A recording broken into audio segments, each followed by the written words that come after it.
Just a bloke in a bar. What is up, ladies and gentlemen? Welcome to another episode of Bloke in a Bar. We're back. We're feeling better than ever. Guru, I've got the great Guru beside me. Mate, I don't think I've ever felt this good. Refreshed and ready to go, huh? I'm refreshed and ready to go. Honestly, I may have caught a new variant because I'm feeling aggressive. Bloke I'm feeling variant. dominant. And my testosterone levels are through the roof. So I don't know what the variant's called. Maybe Denocron? We'll call it Denocron. Because I'm feeling fucking aggressive and dominant. It's a great time to be a footy fan because we're getting through those last few weeks.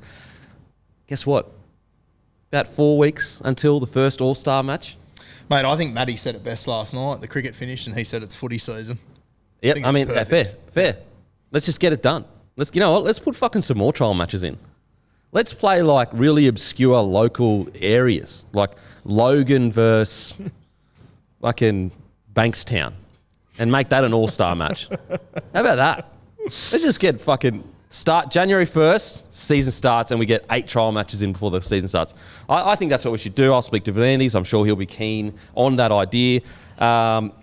First of all, brought to you by the beautiful Bloke in a Bar. I've been having one too many of these over the summer.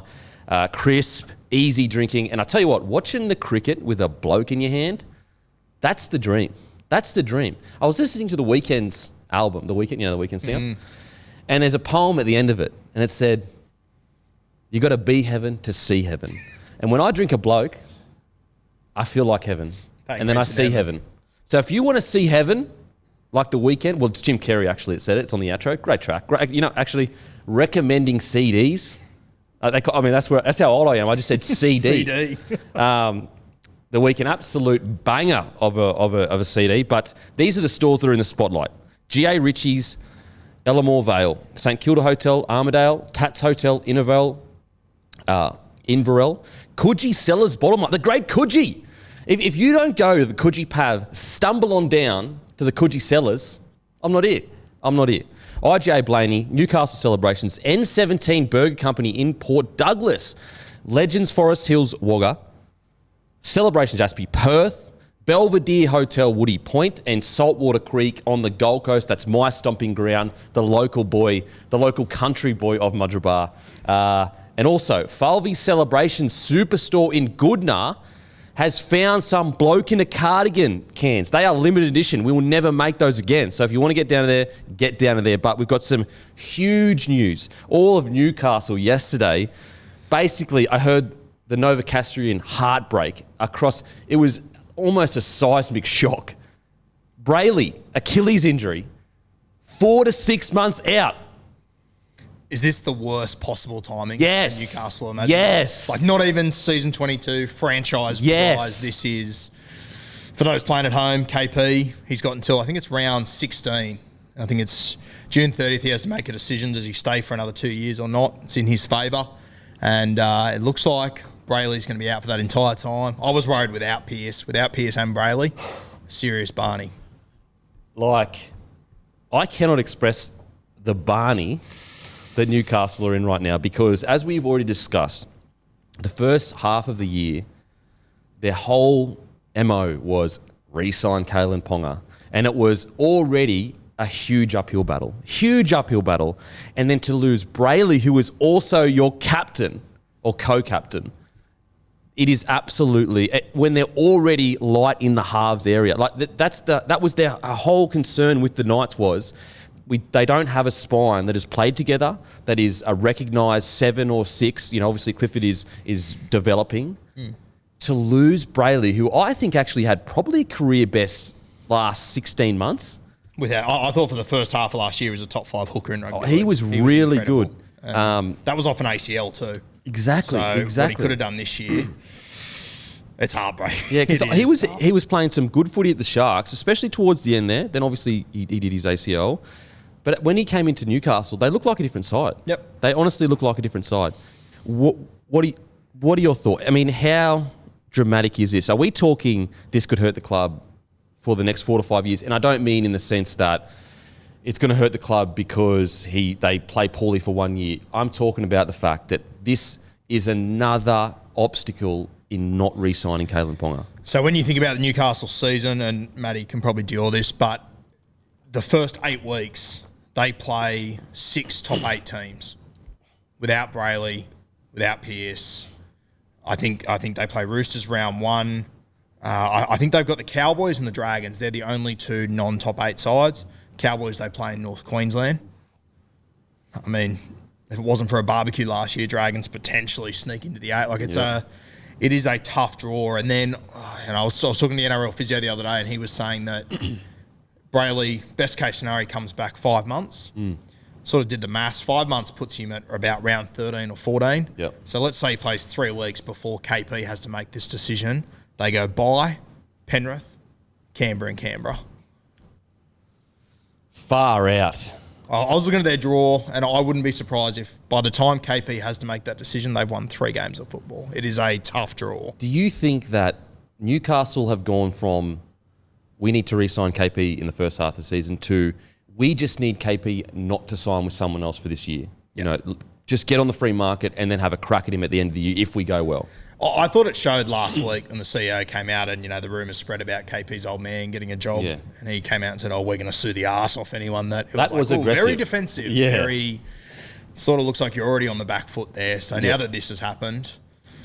Yeah, mate, to be honest, I'm worried about Newcastle in 2022, but it doesn't compare to how worried I am about this franchise over the next few years. Absolutely. They are going to... If they can somehow get through this, it will be...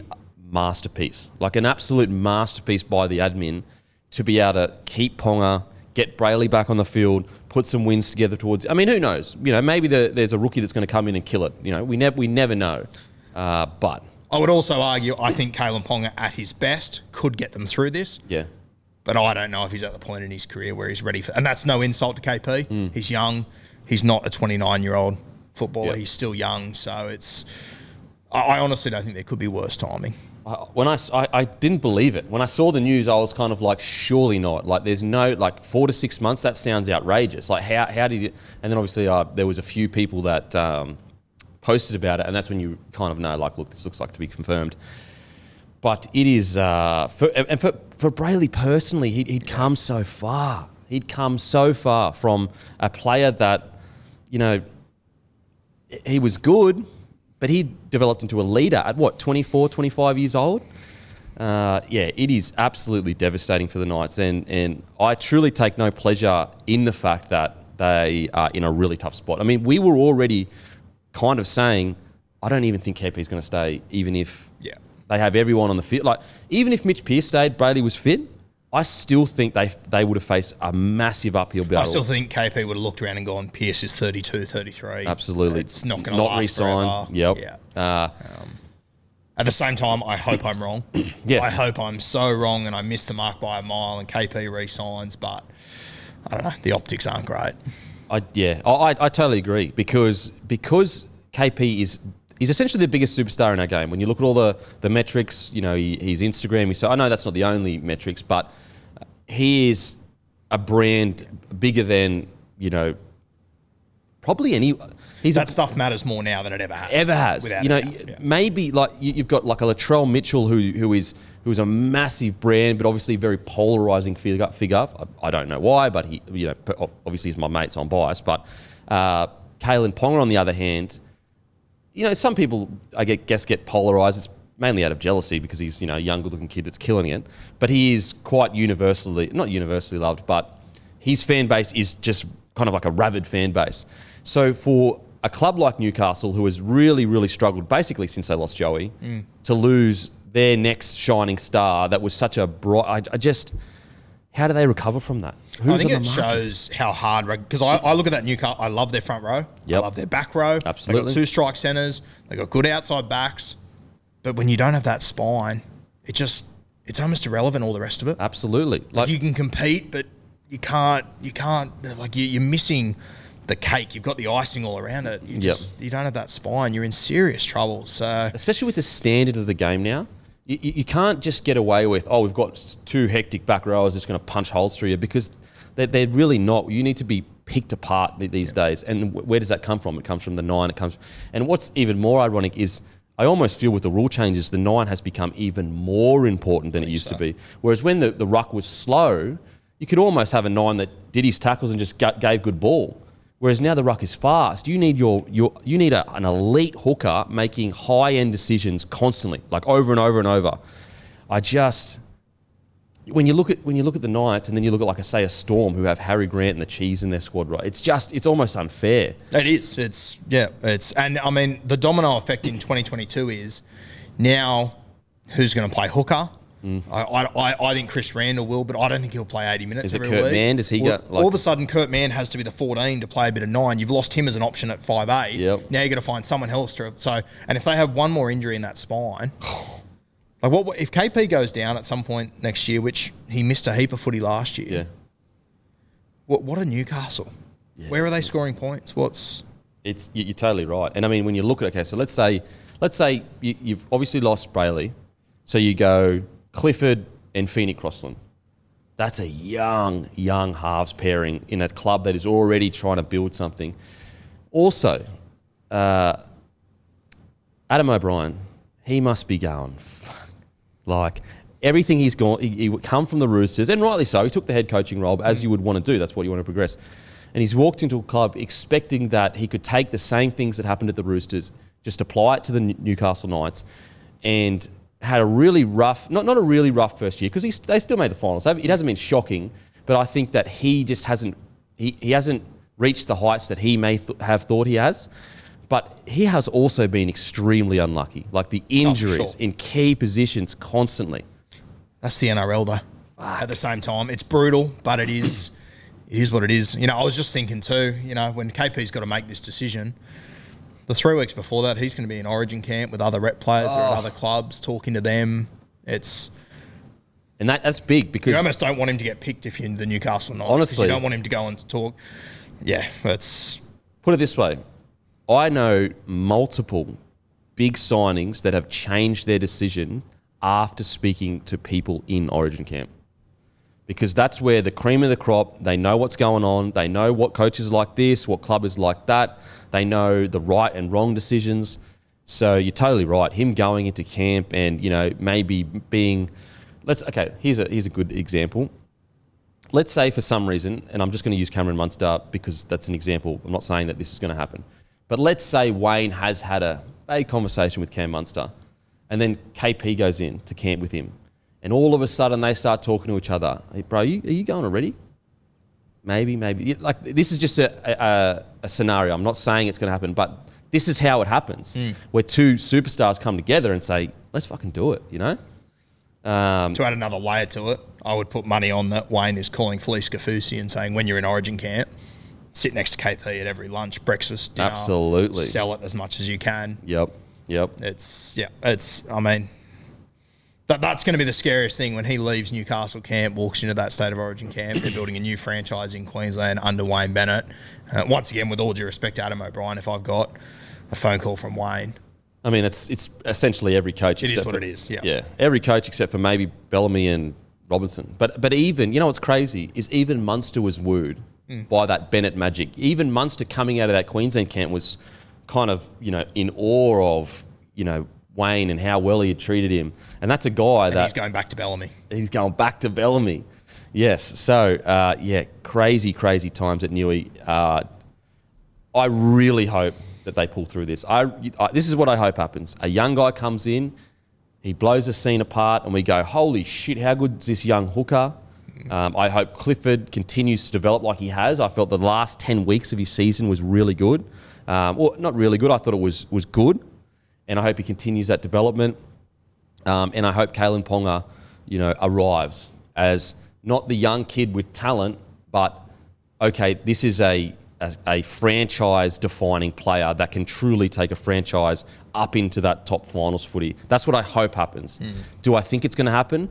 I think they've got a huge battle to re-sign Ponga. Mate, you look at where they finished last year. They were 7th. For me, the gap between them and 6th was a gorge. Like, it was massive. And I think of 10 teams below them, I reckon 6 have improved. Newcastle's got worse, dramatically worse. Yeah, they did not look as good as they looked last year. Obviously, the year before. 2020, there was stretches of footy that I was pretty impressed with Newcastle. 2021, I never really sat there and was like, oh shit. Like, even when Pearce was there, I was still like, they're not competing with these top 6 sides. No, I agree. And obviously, you know, I'm sure Newey fans will be like, well, hang on a sec. They took the Eels to the death in a finals game. That was one game. I never really saw, you know, a stretch of games where I was like, fuck, Newey are taking that next step. Whereas in 2020, I actually did see, you know, 5 to 6 to 7, 8 games where I was like, fuck me, Newey look like they're actually progressing into that 6 area. Now, I know they faded off into the end of the season, if I recall correctly, 2020. But we still saw that high-quality footy for a longer period of time, I think, in 2020. Yeah. And I look at next year's or this year's competition, and Brisbane have to improve. Cronulla have to improve. Canterbury have to improve. Yeah. Competition gets harder, and they've lost more of their key positions. Tough, man. So tough. So, Jayden Brailey, mate, all the best on the recovery. I hope you get back as soon as possible, as safely as possible. Devastated.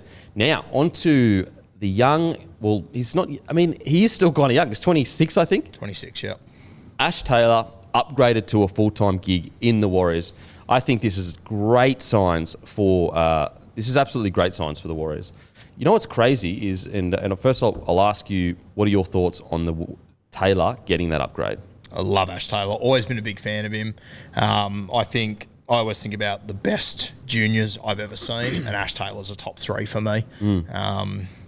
He was a first grade halfback when he was 15. He was unbelievable. Wow. Like there was a carnival where he was the halfback, and Branko Lee was his 5'8", and Branko was just bigger than everyone, so he dominated. But Ash, he was kicking 40-20s. There was repeat sets from all over the place. He's always just been different, Ash Taylor. You know, without getting into money conversations or whatever, I think it has had an impact on him, and I think going to a new club will be fantastic. And he's not the guy there. Yeah. No. Sean Johnson is. He can be the 6. He can. Yeah, I mean, it's not his jersey either. He's got to compete with Chanel Harris-Tavita, Cody Nikorima. I'm really excited for Ash Taylor. I think he's still got so much more to offer. It's scary to think he's 26. Feels like he's been around for 15 years, mate. Ash Taylor. It feels like people have been bagging him for 15 years. Yeah, literally. I'm very excited about him. Now, did you know, now this is from 40.20 on Instagram, in Ash Taylor's 115-game career, he's played with 12 different half partners and 7 different coaches. That's a new halves partner every 9.6 games and a new coach every 16.4 games. I tell you what, obviously, you know, the $1 million price tag, it was inflated. The Titans needed someone, and you know, good on Ash for getting that contract. But you cannot tell me, now this is not to say that, oh, poor Ash Taylor and he's just been hard to, not at all. Like, this is footy, this happens. But you cannot tell me that's the best environment for developing a young half. For sure. I mean, he came in with so much hype as well. Is he the first guy to go to the Titans and not be super successful too? Like, it's not like he walked into the Melbourne Storm or the Sydney Roosters. Yeah, I feel very sorry for Ash, I think. And I'm like you. I'm not saying he's played unbelievably great football, but if you think he doesn't have the potential, you're kidding yourself. Yep. Absolutely kidding yourself. So I'm really excited for him. I think it's a good move by the Warriors. I think it's more a case of, has this initial part of his career scarred him so much he'll never recover? Or can he push through that block and continue to have the fight to be a high-end NRL player? Because it's not talent. Even like last year and the year before, we saw, you know, you see moments of brilliance from him. Now, again, not saying that he's going to do that. This is absolutely not a case where, he's just been unfairly maligned. No, he's played some pretty poor footy, and I'm sure he would say the same thing.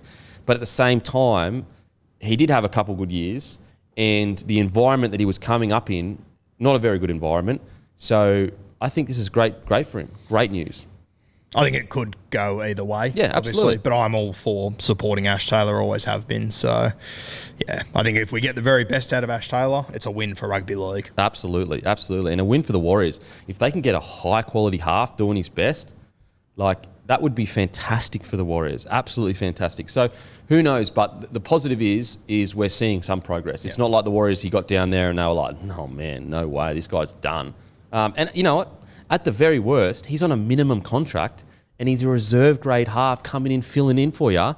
It's fantastic. And the other thing about the Warriors, I mean, if he was to walk into Newcastle, you'd expect them to sign him straight away. Warriors don't really need a 5'8" there. Yeah. They've got Nikorima, they've got Chanel Harris-Tavita, so he obviously has impressed. Would you, if you're the Newcastle Knights, send out the bat signal to Ash Taylor? Maybe. I would seriously consider it. You need someone to walk in there. I'd be looking at guys like Aiden Caesar, Ash Taylor. I'd be looking for some experience. I know Ash Taylor is obviously only 26 years old, but just someone, because there's... I like the Caesar call. I'd definitely be on Caesar. Like, I just felt like a lot of Raiders fans didn't really appreciate what he did for that side going to that grand final. Like, what's the one thing that the Raiders have missed? It's just a really steady hand in the 7 role. Don't get me wrong, George Williams I thought was explosive and played some really good footy. And I'm not sitting here saying that Caesar is a better option. But I also think that he was underappreciated at the Raiders because he wasn't flashy, because he didn't do the crazy plays. Look how good Whiten played with him. Yeah, exactly. Yeah. And a lot of Raiders fans don't agree with that, which is fair enough. That's your opinion. But I get it in the comment sections all the time when I talk about Aiden Caesar. They're like, he couldn't kick and he was bored. Like, he didn't really have much to his game. And I'm like, yeah, but you can't all be... You need your battlers that get through it. But I would also argue Newcastle, they don't need an out-and-out superstar that's going to score 15. They just need direction. Yeah, they've got a good side. They've got a great pack that will compete with every other pack in this competition. Yep. I mean, I love Mitchell Pearce. Mitchell Pearce isn't I'm going to do it all off my own back. He just he has structure to his game. That's all they need. Yeah. So I don't mind the Aiden Caesar one. What about this? This is more left field. Do you send the bat signal to Corey Norman? I'm pretty confident Corey won't even respond to it. I kind of think they already have, to be honest with you. You reckon? Yeah. And I don't think Corey wants anything to do with it. Wow. I mean, they've got to send it to someone. Someone's going to... I agree with you, though. I mean, once you're gone, you're gone. Once you've said, I don't want to do this anymore, especially when he did have options like Corey Norman. It's not like... Obviously, he's not going to be getting an $800K contract somewhere. It would have been a minimum, last-ditch chance kind of thing. And for him to just go, you know what? Because he could have gone to Super League and killed it, in my opinion. I know sometimes I know he struggled for form at the Dragons, but insane. He did make the Queensland side 2020. Oh mate, and there's no halves. Yeah, there's no halves in rugby league. We're so short on them. It's not even funny. I mean, even if Corey was to go there, he would be the scapegoat the moment he walked in. It's not worth. It's not worth the online bullying. Is not worth the minimum contract for me. Yeah, I totally agree. But it is a good thought process of like who's out there. Like Corey Norman just retired. Ash Taylor just been upgraded to Warriors. Aiden Caesar, I'm not sure how happy he is over there. He might be loving Super League. Do you bring back Blake? Who else is there? So the Knights have found themselves in a position where there's no one on the market and they're just in a tough spot. I feel so sorry for the Knights far out. And this is where over the last year there has been a heap of halves on the market, but they had Pearce. So they didn't Yep. It's a cruel game timing wise. Yep. Because there's no way they're letting go of Pearce if Brailey does this before. Not a hope in hell. They don't let go of Connor Watson either if they have it their way. I totally forgot. Oh, my God. Like the last 3 months, or 6 months, has been a nightmare. It could not have got worse. Who they let go and whatnot. I totally forgot Connor Watson. And guess where Connor Watson is basically training to play at the Roosters? Yep. Hooker. And that's a fact. Oh, my God. Oh, fuck. That's fucked. Would have been handy to have KP's best mate in Newcastle at the same time. Wouldn't it be handy to have their best ball runner essentially outside of KP in that spine area? Out of the forwards, you could argue he's one of their best ball runners. He breaks a lot of tackles. He's constantly at high energy. I would argue out of the Newcastle squad, Connor Watson is probably the most suited to the modern game. Yeah, absolutely. And that's why I reckon the Roosters have identified that. Yep. And gone, an explosive hooker that we just need to teach a few things. We just need to train him up a bit. Yeah, we'll sign him. Play halfback, 5'8", lock, fullback.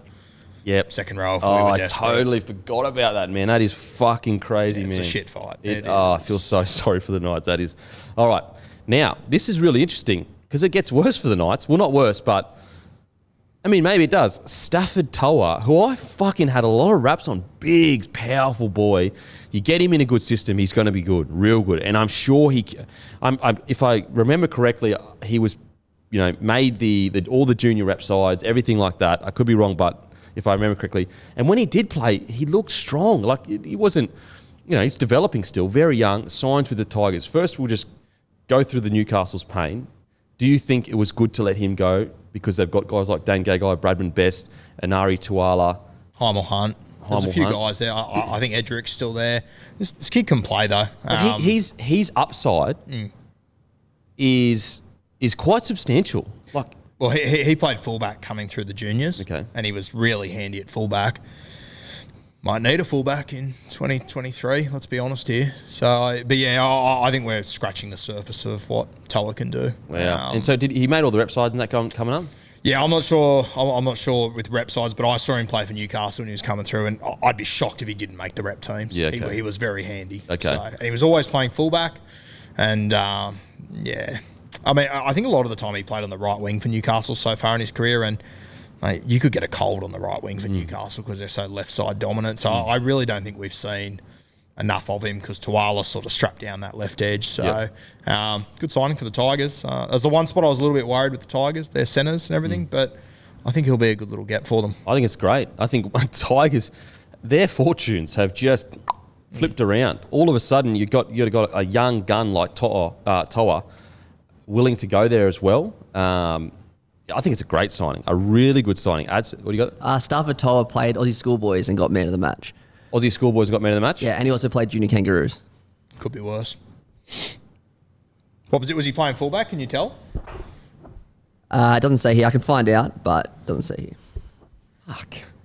Yui. How old is he? What is he? 20? 20, I think. 21. Yeah. Okay. Cool. Oh, man.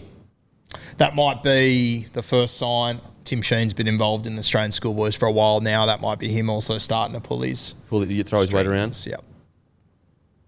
Maybe I'm overreacting to this Newcastle situation. Maybe I'm overreacting, but to lose a junior, like a junior kangaroo and an Aussie schoolboy that's winning man of the match at fullback. I keep thinking I'm overreacting, and then I look at it again and I'm like, I'm not sure if I am. Yeah, fuck. Sorry, mate, everything we're talking about, that is without them having another injury all year. So true. Yeah, I'm sure Knights fans are listening to this going, bro, stop. Just a correction from Matty. So he played Australian schoolboys, got man of the match, but then he played for the junior Kiwis, so obviously dual citizenship or, however his eligibility works, after that. Not junior kangaroos. Okay. I mean, still doesn't matter. Kid can play. Yeah, kid could, when you're getting man, especially in like that schoolboy side, like that's a fucking hard side to make. And I'm assuming fullback. Oh yeah, you'd have to assume if he's getting MOM, you'd have to assume he's playing fullback. Good not to get it from the wing. Far out. I just can't express enough how when you're in an NRL squad, if you get the Aussie schoolboy coming into your squad out of school, that's a massive get. And when I was a part of the squads, you would see that. Be like, oh, fuck, we've got, for example, Darius, when he came into the squad, or when we both came into the squad, it was a big get to have Darius because he was an Aussie schoolboy fullback, I think. And think about it, there's 16 clubs. And you landed, for that year, the Aussie schoolboy fullback. He actually played centre. Centre? Yeah. So he's a fucking freak. So he can play everything. He can play everything. Yeah. And he got man of the match from centre. Yeah. Jeez. Think about it. Okay, so there's 16 clubs, all recruiting. Like they're all, recruiting as anything. And you get the Aussie schoolboy man of the match in your squad. That you essentially you're getting the best centre in the country or in the game. Maybe it was a one-off game, but I doubt it. He made the Aussie schoolboys in the game. That's a massive get, especially when they were a bit light on backs then. Anyway, so apologies, Knights fans, but it's just been, one revelation after the other. Now, on to some Storm fans' heartbreak. Big Nelson Asofa Solomona has been linked to Japanese Rugby. The great Japanese Rugby. What's really cool about Japanese Rugby? They name their teams the companies that they are. Yeah. So it's like Sony 13 or something, or like Panasonic. The Panasonic punters. Yeah. Whatever it is. It's crazy how different cultures just do things differently. But if you're a sponsor and you're pumping money in, I'd want that shit. Yeah, it's unreal. Yeah, 100%. So he's been linked to Japan. This is all, vague. There's no real confirmation that it's going to happen. But he has been, it's due to the fact that, he has he's hesitant to take the vaccine. And in Melbourne, to be able to work, you have to have, again, apologies if I'm wrong with this, you have to have taken the vaccine, I'm pretty sure. It's also been linked to other Super Rugby clubs that aren't in Victoria. But what do you think this does to Melbourne if they lose a guy like Nelson Asofa-Solomona? I was running some numbers yesterday, and Nas, I think it flies under the radar. Over the last 5 years, he's missed 16 games of football. Wow. Big boy like that. He missed 9 last year. So in the 4 years before that, he missed 7. I looked at Cameron Smith's numbers over those 4 years. Yeah. He missed 9. Wow. So he played more games from 2017 to 2020. That included 4 final series, 3 grand finals, 2 premierships. He missed a grand total of 7 games. Wow. Big boy like that. That's very rare. Mate, unbelievable. Yeah. I had people say, oh, yeah, but he's on the bench. It's like, fuck, he's running into a train crash every 15 seconds. People that you may not understand, it's not the game, it's the training. Yep. It's the training that's harder than the game. People love the game. It's fun. It's getting absolutely oosed at training. That is incredible for such a big fella. I honestly think this is a huge loss for the Melbourne Storm, because when he was injured for those 9 games, and that was last year, wasn't it? They were really struggling to bend the line. And when he came back, all of a sudden he was skittling players on the edges. And without the impact that him and Cheese brought off the bench in 2020 and Tino Asofa-Solomona was almost the difference between them and the other teams. They would come off the bench, Tino, Cheese, and Nelson, and absolutely skittle sides. Because we forget how dominant their finals run was. When they actually came back from the break, they were getting beaten, and we were all going, "Oh, Storm are done." And then they took them about 10 weeks, got it all together, and that's probably coincides with Nas coming back to a degree. And so if they do lose Nas, like in today's modern game where skittling defences is so important, because then you get the quick play of the ball and then it just compounds, I think it's actually a massive loss. Massive. We spoke about with Newcastle how they'd obviously regret letting Connor Watson go now. I think letting this Aaron Penne go to the Warriors, I think he's going to have a huge breakout year for them. He was in the Melbourne system. Yep. Like the other side of this is that they've potentially lost Tui Kamika as well. That's your 2 big bodies coming off the bench. Yep. I know that they, that game against Penrith last year, they lost Brandon Smith, they lost Christian Wells, they lost 2 bodies. Like you saw the impact that had on their game. Yep. This is huge. And you look at the guys that they're going to replace them with, they're not those big bodies. They're not. But I will say they've got a young guy coming through. I think his name's Jackson. I can get his thing up here. They got a young guy coming through, and he is a fucking gun. He was one of the most sought after players coming out of schoolboys a couple of years ago. Is that Hallworth? Hallworth. Yeah. He's a fucking gun. Now he's nowhere near as big as Nelson, obviously, but he's a good player. He's a centre though, isn't he? Well, he was playing 12 in school. Now maybe if I'm remembering it, I'm pretty sure that might have been Union, which is centre. Yeah. But he's a big centre then, because he's quite a big boy. I think he'll be a centre or a back rower. Yeah. I think he'll be one of those 2. But I mean, but I'm talking about impact. You know what I mean? Yeah, for sure. Yeah, they've also they've got Tepai Moroa. Yep. I think he could be anything as well, especially under Craig Bellamy. He was really good at the years before he went to Union. Very good. Yeah. They've also got Josh King, who they signed from Newcastle, who, if he's playing Origin in 2 years, is anyone surprised? Yeah, Melbourne Storm. Beautiful. Just Craig Bellamy just doing what Craig Bellamy does. Yeah. There's a reason, with all due respect to Josh King, I think I could have tripped over Josh King last year and not known who he was. But there's a reason why Craig Bellamy has gone out and targeted Josh King. So I have no doubt that they will get something out of him as well. So it just means that they'll probably have to adapt how they go about their footy a little bit. Missing that impact off the bench is just such a big hit. Yeah, see, they've got him written down as a centre. Scroll to the top. Centre, okay, interesting. He's 193 centimetres, big gear, 105 kilos, 19 years old. Yeah. Wow. I think he was playing in the Brisbane competition up there, Union, schoolboys. Yeah. Okay, so that was the number 12 that I've seen in my head. Yeah, this is him, yeah. But they all hold him in high regard. 19 years old, 105 kilos, 193 centimeters. That's a big boy. Yeah, That's a big, what's that, 6'3"?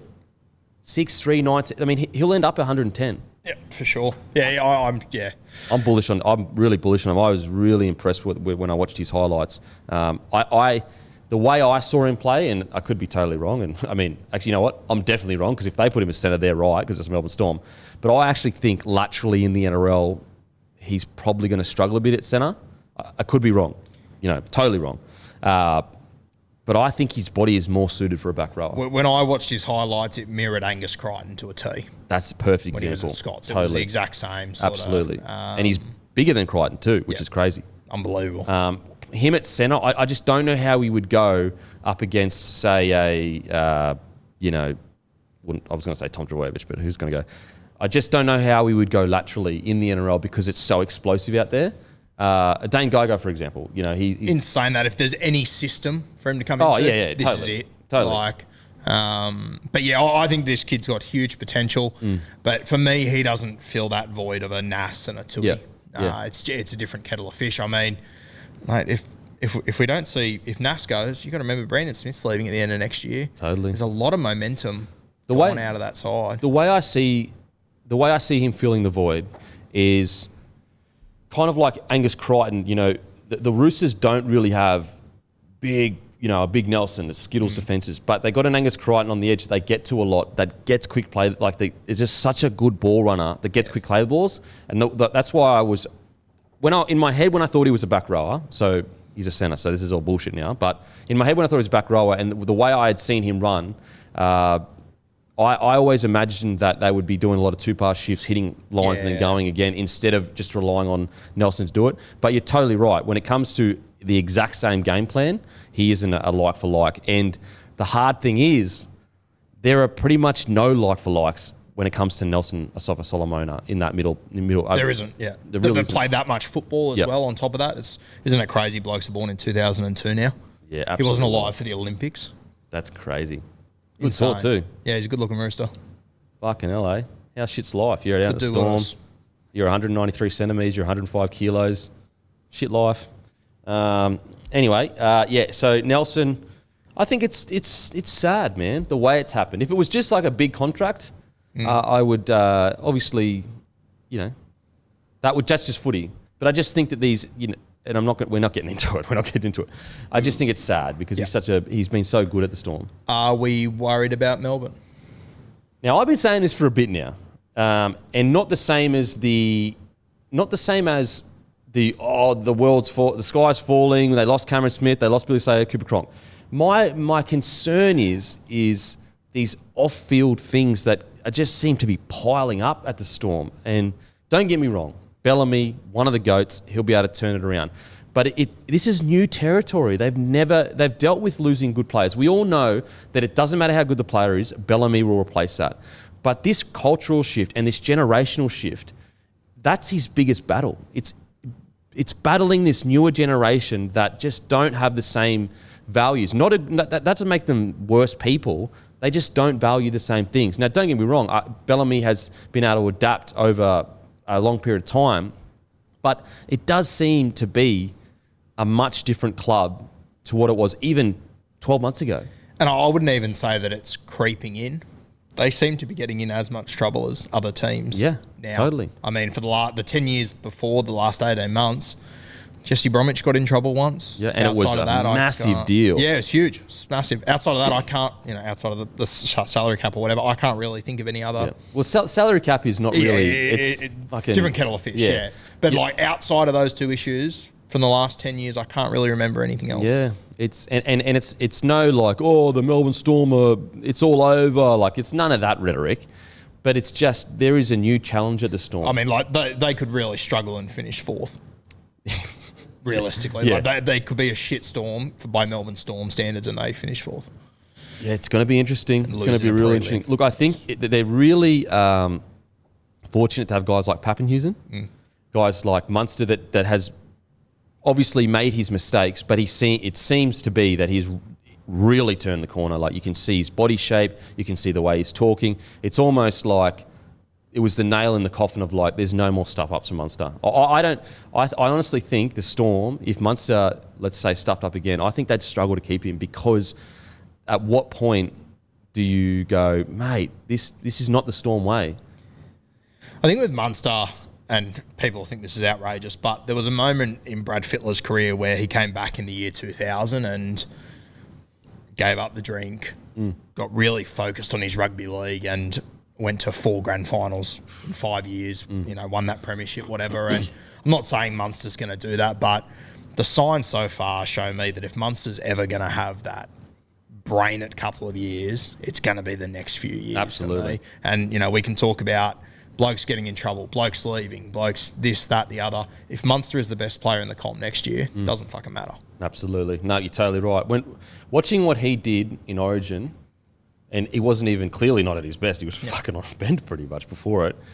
I've very few times seen that. I've very few times in my life seen a bloke take the game of a highest quality against a team that's supposed to towel you up and absolutely put on a clinic, doing things that, even the flashiest of players wouldn't do. It was incredible. So, and he wasn't completing set plays.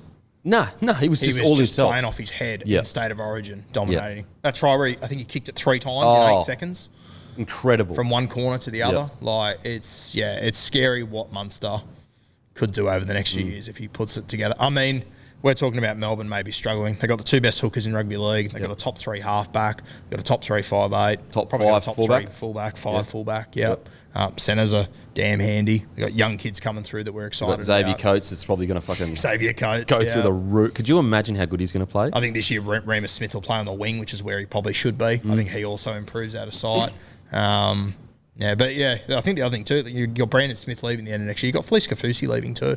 It's tough. It's a really tough time. Yeah. Absolutely.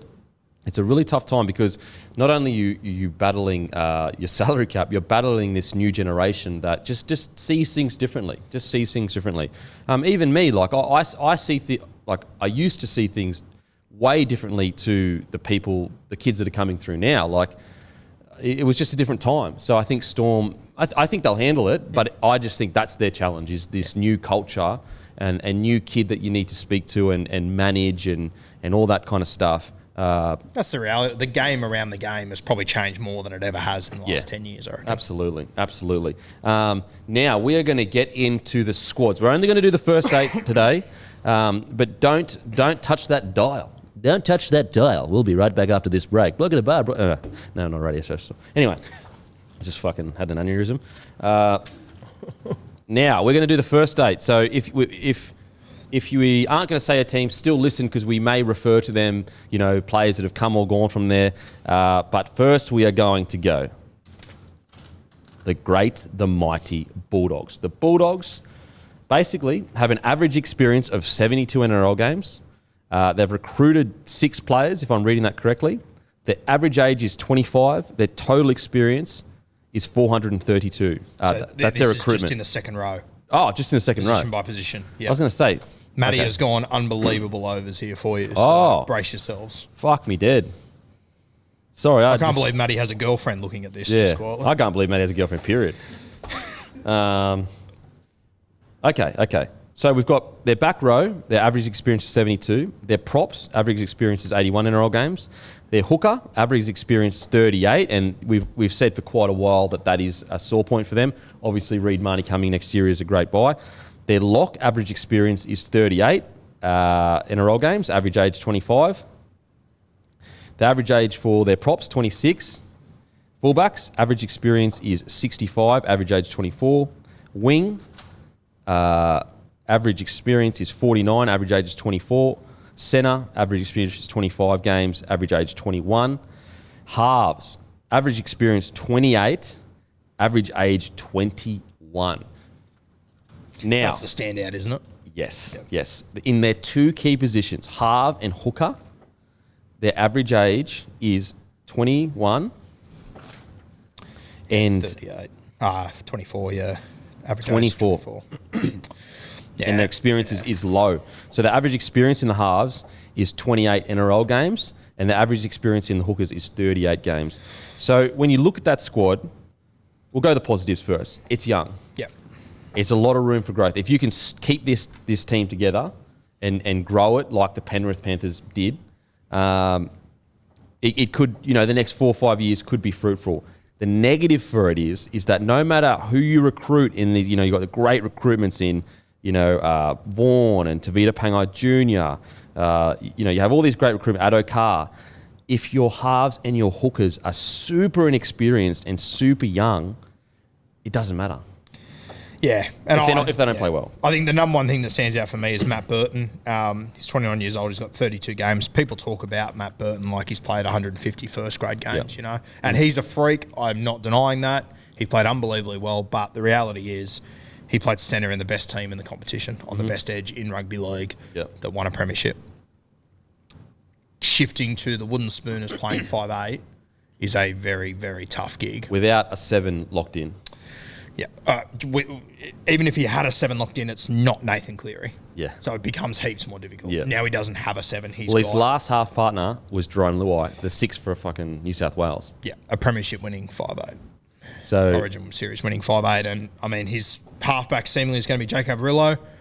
I love Averillo. He's not a halfback for me. Yeah, we've been over this before, and I feel bad saying it because I really fucking like Averillo. Oh, he's a gun. He's absolutely, for me, in their starting 13. Yep. I think he's one of the better younger players in the NRL. The problem, though, now, we didn't speak about this in news, but basically a story came out that said Flanagan was like, no chance, he was in reserve grade, and they'd been shopped to other clubs. Phil Gould comes out and says this is absolutely not true, and he still is just as likely as anyone else to play in that 7 role. Now, Gus is obviously a master of the media. He may just be saying that to quell any constant speculation, but let's just take him on his word. I think that's great news, and I think that if you're Kyle Flanagan and you hear that, you go, thank God, at least I'm going to get a fair crack. Now, again, we're just assuming that it's true. What are your thoughts on the Kyle Flanagan situation? Yeah, I mean, whoever that journo was, I don't think they've got themselves a scoop. I think they looked at the team list from last year and assumed realistically. Yeah. But, I mean, as Gus said, there are 4 trials that have to go on this year. So much can happen. I've said it before. Say what you will about Flano. He can play. He's shown that in a decent team, he can handle himself as a 7. He can play the role that probably a Burton needs. So I'm not ruling Flano out. I've said before he would be my halfback, and that's nothing against Jake Averillo, once again. But, yeah, the age and everything is a serious worry for me. Yep. It is concerning. I mean, it's concerning, but you could also look at cup half full kind of stuff. We've got Gus Gould here now with a really young squad. Let's build something here. I mean, it's not a really young squad because I think its average age is probably 24, 25, which is quite common. But what I mean is in the halve area, if you, for example, you look at the Eels. I think 2 years ago they had on average the youngest halving pairing. The youngest spine in the NRL. I think they've improved each year. You've seen them improve each year. It's, obviously sucks they lost Reid Marnie. So the glass half full, you could say, look, yes, they're young, but Burton and Flanagan could grow into, like, when I look at Flanagan, it baffles me to think, are you telling me that he couldn't be a top 8 side halfback? Do you know what I mean? He was 2 years ago. Yeah, he couldn't be the halfback to get his side into the top 8. He's good enough to... I understand that there's a few... Some Bulldogs fans in comment sections will say he even went into reserve grade and he was struggling there and he did nothing. And I understand that, but some people go back to reserve grade and play... They just struggle because it's a poor system. People around him are different. But, mate, that's the other thing. He didn't go back to reserve grade. There was no reserve grade last year. He didn't play. It's not like he went back and played a full season and still battled there. He sat in the hotel room. Yeah, it's true. He played a few games in reserve grade. He played a few games, but not long enough to say that. Not long enough to say he was going like a busted in reserve grade. Yeah. I think he's been treated incredibly. What I don't get, and I've said this before, but if I'm Barrett and I'm looking at my squad for the next 3 to 4 years, and I'm already getting fucking pumped every week we're losing or whatever. And credit to Barrett for, to be able to pull this team together the way he has and recruit that the way he has is pretty incredible. But if I'm sitting there and I'm going, okay, what's the long game here? I'm putting Flanagan in for the year no matter what because I'm preparing the team for Burton. That's in my mind, that's what I would have been doing. I would have been saying, And I would have probably said it to the board as well as a coach. Now, it's very easy for me to say this. It's not my job that's on the line. But I'd be probably saying to the board, guys, until we get Burton, we're probably not going to be close to top flight footy. So let's take 2021 as a preparation year for bringing him, Addo Carr, Tavita Pangai. Well, they obviously eventually got Tavita Pangai Jr. Whereas I feel like it's almost a bit of a waste of a year. It was a waste of a year. Like, what did they build towards? What did they gain? Yep. You know, there was no, like, they haven't built towards a style of play or pairings in specific positions. Like, I honestly probably would have had Averillo at fullback for most of the year. I don't mind him at fullback. And so that's what's really surprising to me, that when you put Averillo there, he must be seeing something that we're not seeing. Obviously, he's a much better player and he probably has a better eye than us. But when you watch Averillo play, did you really think that he would go well with Burton? Like, he's a really good ball runner. And the other thing I would argue is that they played Averillo at halfback. They could have played him at centre, wing or fullback. Yeah. All the guys they played at centre, wing or fullback last year aren't going to be in the team this year. Yep. You could have played Averillo anywhere. Absolutely. And you could have spent the year trying to get Flano ready.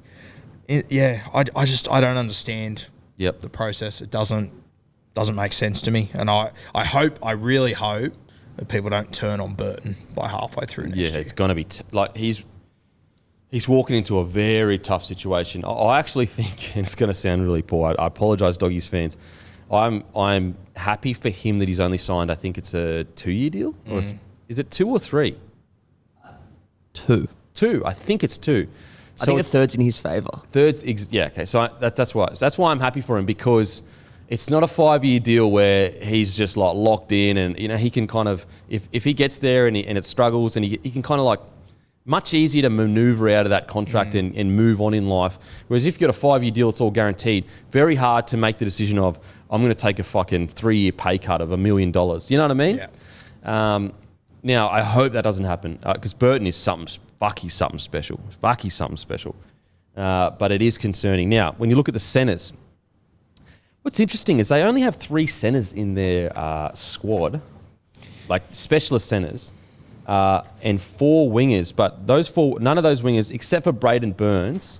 So Braden Burns can play centre. So you probably 4 centres in the top. Okay, that makes a bit more sense. But 3, I was a bit worried, because I'm like, you have 1 injury. But just looking at these centres, I actually really like it. I think Aaron Shoup, for how the Bulldogs year went, he was a bit of a shining light for me. I reckon he's going to be the one we're talking about at the end of the year. I said the other day that I think he'll play left centre. That's where I would play him. A lot of the Canterbury pages seem to think that Naden's going to play on the left. Personally, I thought Naden was unreal whenever he played on the right edge. But I think Aaron Shoup, he could be anything. He's got so much potential. He's played 6 games of reserve grade. Wow. So since coming out of SG Ball, he's played 6 games at Reggie's and come straight into first grade and did what he did last year. Dealt with the physicality really well. Surprising. Heaps well. Yeah. And I mean, if he lands on the left edge, all of a sudden he's got Josh Adokar outside him. He's got Tavita inside him. He's got Burton inside him. He's got Dufty floating around. Like, it could be, on their day, they're going to be a handful. Yeah. They're going to be a real tough team to play, because you just don't know what you're going to get. You don't know what you're going to get. Yeah. And if you get the real deal, you're in some serious trouble. Another player, Paul Alamati. Special kid. Yeah, this is the one that I like out of Canterbury. I think he's he's still playing SG Ball this year. Yeah. But special kid. He might even have another year of SG Ball up his sleeve too. So it'll be interesting to see how they use him. I actually thought Canterbury had more outside backs on their roster. Well, they cleaned out quite a few. Yeah, but it felt like they were signing a new one every week last year. But, Yeah, I look at their outside backs. I don't mind it. I think, obviously, Adokar, he speaks for himself. Braden Burns, really a lot of experience. If he can stay injury-free, great player. I think they're probably a little bit light at fullback, in the sense that, we don't know what Dufty's going to do. If Dufty turns into the player that we know he can week in, week out, sweet. Then you've got Corey Allen, who went really well at the Rabbitohs. I guess he was a victim of everyone struggling at the Bulldogs. But when you compare, how will they compare to the top-tier fullbacks? I would also argue, I think Averillo and Burton are probably their 2 best fullbacks potentially. True. But they're not going to be there. But, mate, in saying that, I know people bag Dufty, and he might not be at the Tedesco, Travojevic level, but when the Dragons were winning football games, they were winning football games because of Matt Duffy. I really like that they've got a lot of offloaders in their team as well. I think it really suits Duffy as well. I've got them penciled in probably around 9th, 10th, 11th. I think they just missed the 8. But, I just can't believe how well they've recruited for how poorly they've gone. Yeah, it's absolutely been impressive. incredible. It's been very impressive. Second row, solid. I think that, it's interesting because would you play Tavita on this in the back row? I probably would.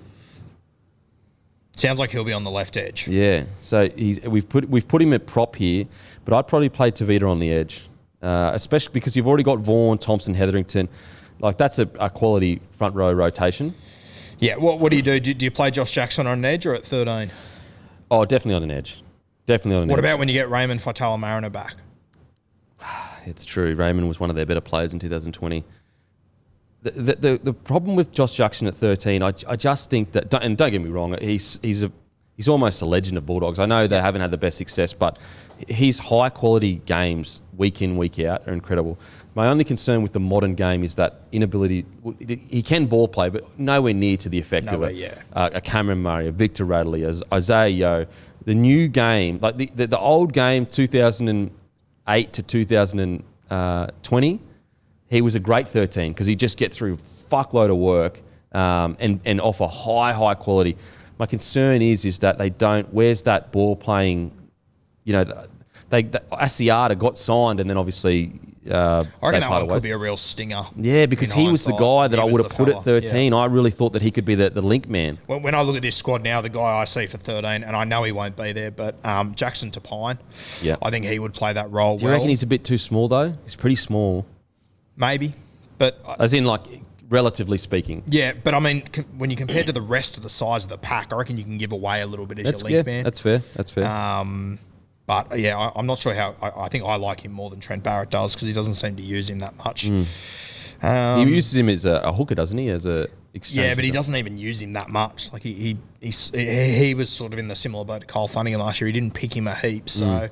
But he's come in with huge raps on him, so I think over the next few years he could be anything. I think Corey Waddell too. He came from Manly and probably haven't seen his absolute best, but he's a guy that I think could play a bit of 13. Yep. And I mean also.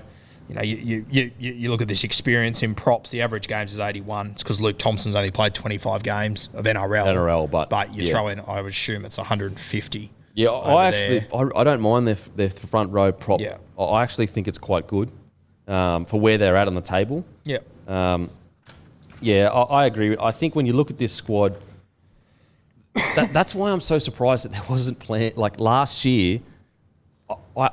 And maybe we didn't see it. Maybe there were internal things that were going on that plans that were getting, targets getting hit in that. But that's why I'm so surprised. When you look at this squad, you go, okay, it's not going to be a top 6 squad, probably not a top 8 squad in the first year. And it definitely wasn't going to be that last year. So why not be honest with ourselves and say, let's begin preparing for the year when we are a top 8 squad. That's what's surprising to me. And I think that I think that Gus Gould's intelligent enough to go, you know what? Because when you look at Panthers, for example, like I know that they were 4th when Hook got sacked, and then but they were basically an 8 to 10 side before they went on their run. Yeah.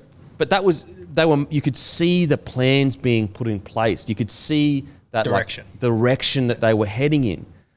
So hopefully this year with the Doggies, that's what's going to happen. I got to give them huge raps for how they've recruited. Absolutely in saying all of this, if Averillo kills it and we're completely wrong, this team is going to be a serious handful. Oh, I hope I'm up here. I hope I'm terribly wrong once again. Yeah.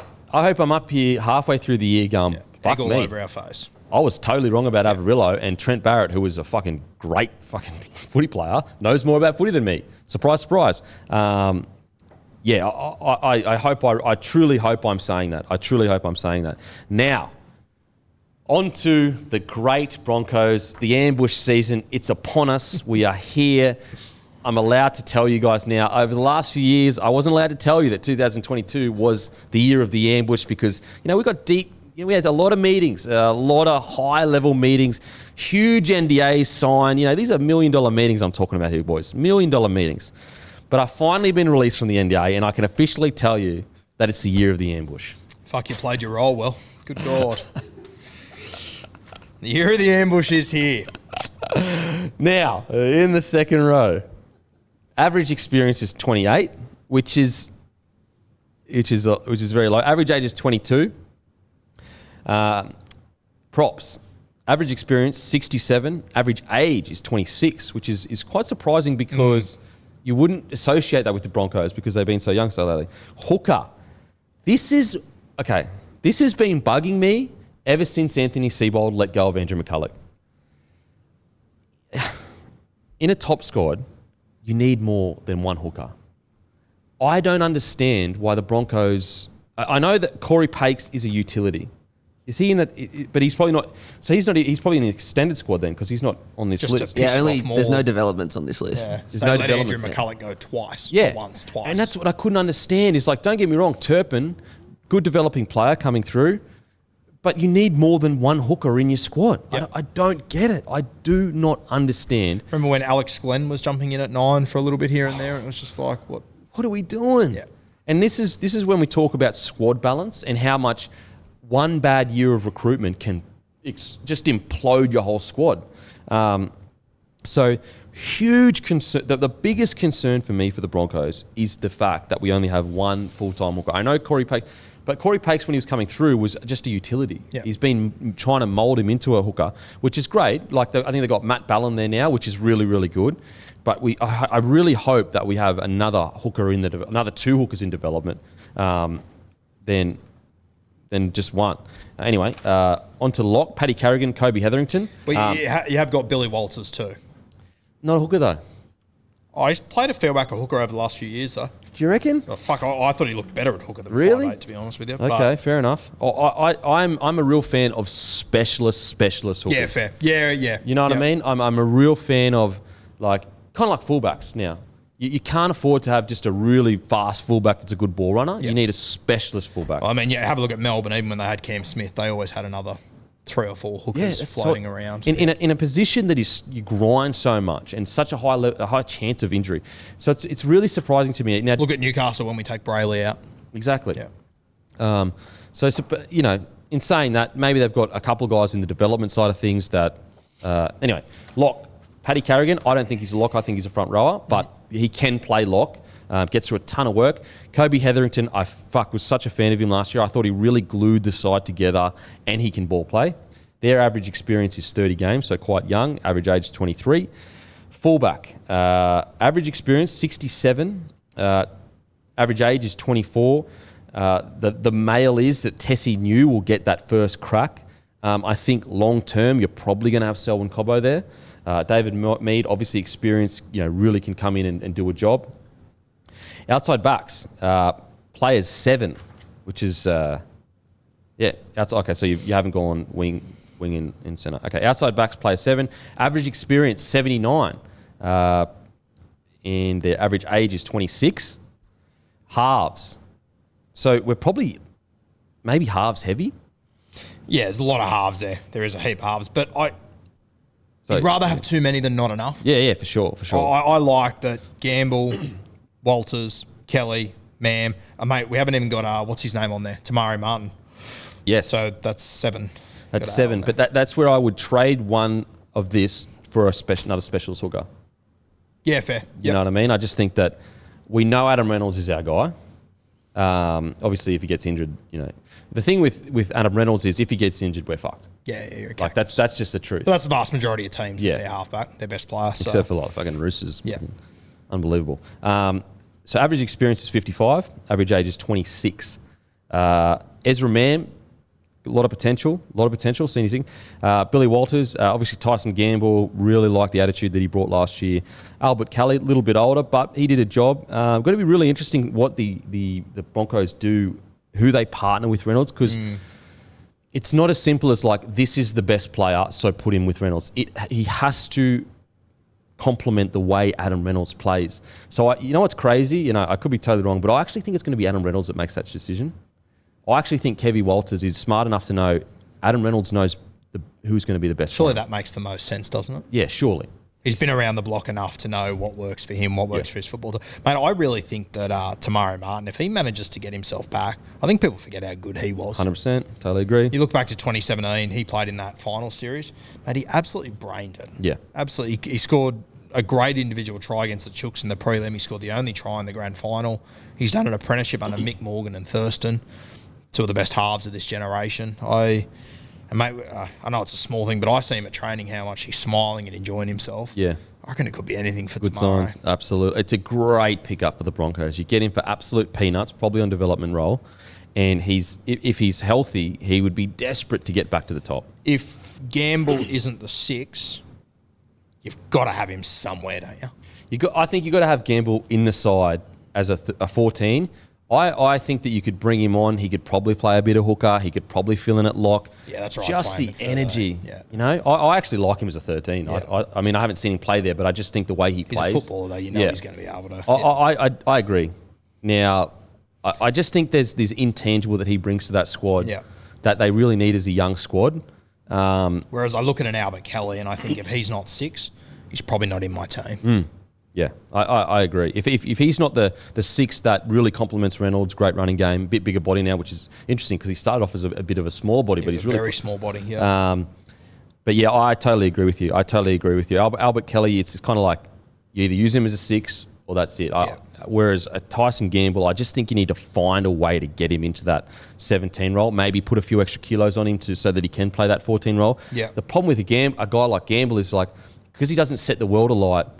It's a hard sell to go, you're the 6 for the whole year when you've got guys like even Albert Kelly, you've got Ezra Mam, who is, you watch his highlights, he's explosive as fuck. He's got 14 written on his forehead to me, Ezra Mam. I think he could be, he's very raw, very young, but just having a look at those stats from Queensland Cup. Yeah. It was a try and a try assist every week. And he's like, very explosive, very explosive. So, look, I think we're in a much better position. I mean, there was a period there when you looked at the Broncos squad like 2020 in their halves, we were calling back Carmichael. 2021 when he called him back, Carmichael Hunt. That's how, and that's not like I honestly think Carmichael is one of the most underrated fullbacks to ever play the game, without a doubt. Ever play the game. Yeah. He kept Billy Slater out of the Queensland. I think Slater's career could be very different if Carmichael didn't leave. That's how good I think he is. But to be that desperate that we need to call him back to play 6 when he'd barely played really much 6 at all in the NRL. Yeah. A little bit, but not much. That was the state. It was still 12 years ago. Yeah, that was the state of our roster. Now. Yeah. The state of our roster. We were calling guys back like we couldn't fucking find a half. And I actually remember thinking this might actually be good for them. Like you put it in a vortex and say we're bringing Carmichael back after he's played AFL Union for 12 years. Yeah. That's how bad we were. Yeah, that's how bad you were going. But at the time I was like, fuck, this might actually help them. Yeah. Just scary. Yeah, that's how bad it was. So I think we're in a much better position than we were, and I think the Martin signing is just beautiful because he is an NRL elite level half. Yeah, for sure. Does he still have it? That's the question. So hopefully he does. Outside backs, I think we're building nicely here.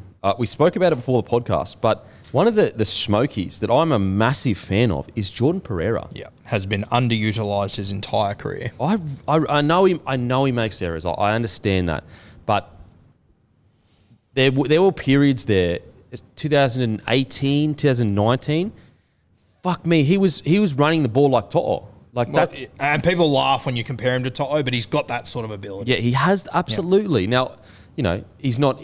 To'a is probably the best winger in the comp right now, as in form-wise, so don't get me wrong. But Jordan Pereira is a really, really good player. And then when you look at, you've got Jordan Pereira, Tony Staggs, Herbie Farnworth, Selwyn Cobbo coming out of your end. That's a dangerous, explosive outside back group. I reckon there's a good chance Corey Oates misses out. Which is crazy. Yeah. Crazy. But I think that our outside backs, I'm pretty happy with it. Katoni's the man there, though. Yeah, you need him fit. If he's not fit, if he's not fit, we'll rely too heavily on Selwyn, and then you don't want him to be the guy already. You need him to slowly move into it. But I mean, if you can get Selwyn and Katoni firing, that's top tier. I'm genuinely excited to watch Brisbane play. Yeah, and it hasn't been like that for a couple of years. Yeah, absolutely. Especially now you got that ambush coming our way. Could be anything. Well, look, it's official. Just so you know, it's all official. NDAs have all been lifted, contracts signed, millions of dollars. The ambush is coming. You can either get on board or in 12 months' time you can say, fuck me, Kempy, I should listen to you. Now, interesting person. So Herbie Farnworth recently linked to Super League? Linked to somewhere, yeah. Linked to somewhere, yeah. Which is really interesting, the timing of it, because you get Katoni Staggs and the big deal. Selwyn Cobbo has a breakout year. All of a sudden, managers start going, fuck, Herbie Farnworth's a quality player that's just dropped the pecking order a little. As in, he hasn't dropped the pecking order because he was one. I'm a huge fan of Herbie. Through all of our tough times, he fucking had If Herbie was in a Sydney team for the last few years, it'd be he's a very talented player. Very talented. I really like him. But if you're sitting there as a manager watching that and you go, oh, fuck, Selwyn Cobbo's come through, looks like a once-in-a-generation talent. Yeah. Katoni Staggs is unfucking believable. All of a sudden, money-wise and position-wise in that back line, you're not going to get a big contract. Yeah. Because they just can't afford it. It's an interesting one because we desperately need to keep him. We desperately need to keep him. What do you think the future holds for Herbie Farnworth? I think Wayne would be keeping a close eye on him too, just quietly. Yeah. I think there's a lot of guys in this Brisbane side. I think the loser out of Albert Kelly and Tyson Gamble and Tamare could end up at the Dolphins. Yeah. I think the loser in this back line, whether it's Oates, whether it's not loser, sorry, the guy that misses out or doesn't have a seat I when think the music the stops. real danger of losing Oates and him killing it at Redcliffe because Wayne, he killed it under Wayne. Yeah, he flew under Wayne. So, I mean, Isako's already going there. I wouldn't be surprised if there's more that do join. I mean, if Selwyn brains it this year and ends up at fullback by the end of the season, Tessie could become an option for him. That's true. And Tessie was linked to the Titans as well. Yep, and I'm sure if they can find a way to get Reece Walsh back, they will in a heartbeat. Yep. So, question: do you think? So the Broncos have gone Tessie New at fullback, and you know he may be the fullback for the next 10 years. But do you think the Broncos are? And people don't, Knights fans don't like when I talk about this. Are putting together a bit of kitty to have a crack at Ponga? potentially. Because they've got obviously Kate Will on the edge, they've got Reynolds, but they haven't got, they haven't really gone into market for a six to get to pay a lot for a six. Do you know what I mean? To partner Reynolds. And I wonder whether that is because they're putting together something for Kalen Ponga this year. Yeah, quite possibly. I mean, obviously having Kevin Walters in there, I assume timing-wise he handed KP's first Origin jersey, so be a relationship there. Yeah, you're right. I mean, like outside of Reynolds, but Reynolds is 31, 3 years left, I guess. Like, they could be... KP might not be a bad shout. Because, he plays this year out or, maybe he agrees for a 1 year extension. You know what I mean? Because Kalen's in such a position where he could say to the Knights, I'm just going to do that one year. He's got so many chips in his corner. Yeah, absolutely. It's not even funny. If I was the Broncos and I had the cash, I would either be preparing for a Munster raid in 2023 or preparing for a Kalen Ponga raid in 2023 also. Imagine if it overlaps where you get a season where you got Reynolds, Munster, Stags. Oh, Haas. Like that would be a danger. That'd be back to your old Broncos. Yeah, absolutely. We made the only difference. Selwyn in 2 years' time. The only difference would be that hard edge up front that we've always had. Like that's an underrated thing of the Broncos of the past is we had a hard nose edge. Petro Sivanasiva, Brad Thorne, Shane in Webby. 2 years, Hetherington, Carrigan. Well, there's guys there that have got potential. But Carrigan would only still be 25. Haas will be 22. Yeah. They just won't be that 26, 7, 8, 9, that real mongrel adult kind of thing. Yeah. But I see your point though. But in saying that, there is no current NRL team that for me has what you guys had back then either. Good point. But I do think that's an often underlooked thing of the Brisbane Broncos of the past. We were seen as a glamorous club. But it's almost like the Roosters of today. They're seen as a very glamorous club, but they're fucking dogs. Yeah. They're fucking dogs in that forward pack. And the Broncos were similar, like fucking Dane Carlaw, David Thorne. Brad Thorne. No one even talks about Brad Thorne. Tony Carroll. Yeah, Tunza. That was a dog forward pack. That forward pack could challenge the Australian forward pack. Yeah. If you went forward pack, any forward pack. Yeah. Even the 8 in a row Queensland forward pack. I think that's the thing with the Broncos. You look since they started, it has just been a constant run of champion players that have brought on the next generation. It's kind of like now there's a little gap, and you're almost having to start from scratch. It's like starting from scratch, but also there was this is what I think happened. And this is just my opinion, but Broncos recruitment was run by Cyril Connell, and he was a legend in the game. He was the guy that got all these. He scouted me and everything like that. Well, him and Ivan Hedjack. And so he was getting older and passed away. Then his kind of understudy was a guy named Paul Bunn. And so in 2008, guess where Paul Bunn went? Melbourne Storm. Shock me. Melbourne Storm. 2007, I think, actually. Same time Peter O'Sullivan went there too, wasn't it? I think it might have been 2007, actually. Yeah, it's 2007 or 8. Guess when? So Broncos. So Melbourne win their first premiership 2007 or 8. Melbourne. 7. No, 7 they lost. 8 they won. Yeah. No, sorry. 7 they lost. 7 they won. Yeah. So 7 they won. So if he went into the first year that he arrived, let's say it's 2007, because I think it was, that coincides with Paul Bunn going there. Ever since then, they have essentially been the Broncos of this generation.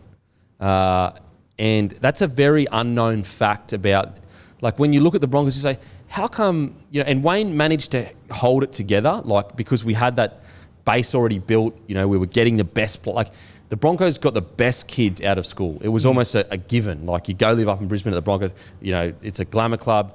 And Wayne managed to hold that together. So first we lost Paul Bunn. Then Wayne left in 2008. And so that period of 2009 till 2015, it kind of gutted that bottom bit. It's like a jigsaw, like playing jigsaw. It kind of pulled that last bit out. And that's why we didn't see the ramifications until now, because 2009 to 15 is basically when that next generation, by the time 2020 rolls around, is going to be ready to play. And I think that period is why we fell so far, because we lost that kind of development. I mean, like we just spoke about this guy on the screen, Jack Hallworth. He's born in 2002. He's 20 years old. He's seen Brisbane win 1 premiership. Yeah. Yep. Absolutely. I grew up watching Brisbane win a premiership every second fucking year. Yep. It was a nightmare. Yeah. I mean, what's crazy as well is, like, he is literally one of the best players coming out of school. Guess who recruited him down to Melbourne? Yeah. Most likely, Paul Bunn is their guy. Guess where he's from? Mackay. You telling me Paul Bunn isn't getting him to the Broncos if we were still... It's funny, like, you look at that timing. Paul Bunn left and won premiership after premiership. Wayne left and went minor premiership at the Dragons. Yeah. Came back and you were 2.5 seconds from winning another premiership with Wayne. Yeah. So that's what I think has happened. But I think Kevy Walters has identified that, and Ben Ikin, and understand that that's why a lot of these ex-players now are back mentoring the boys.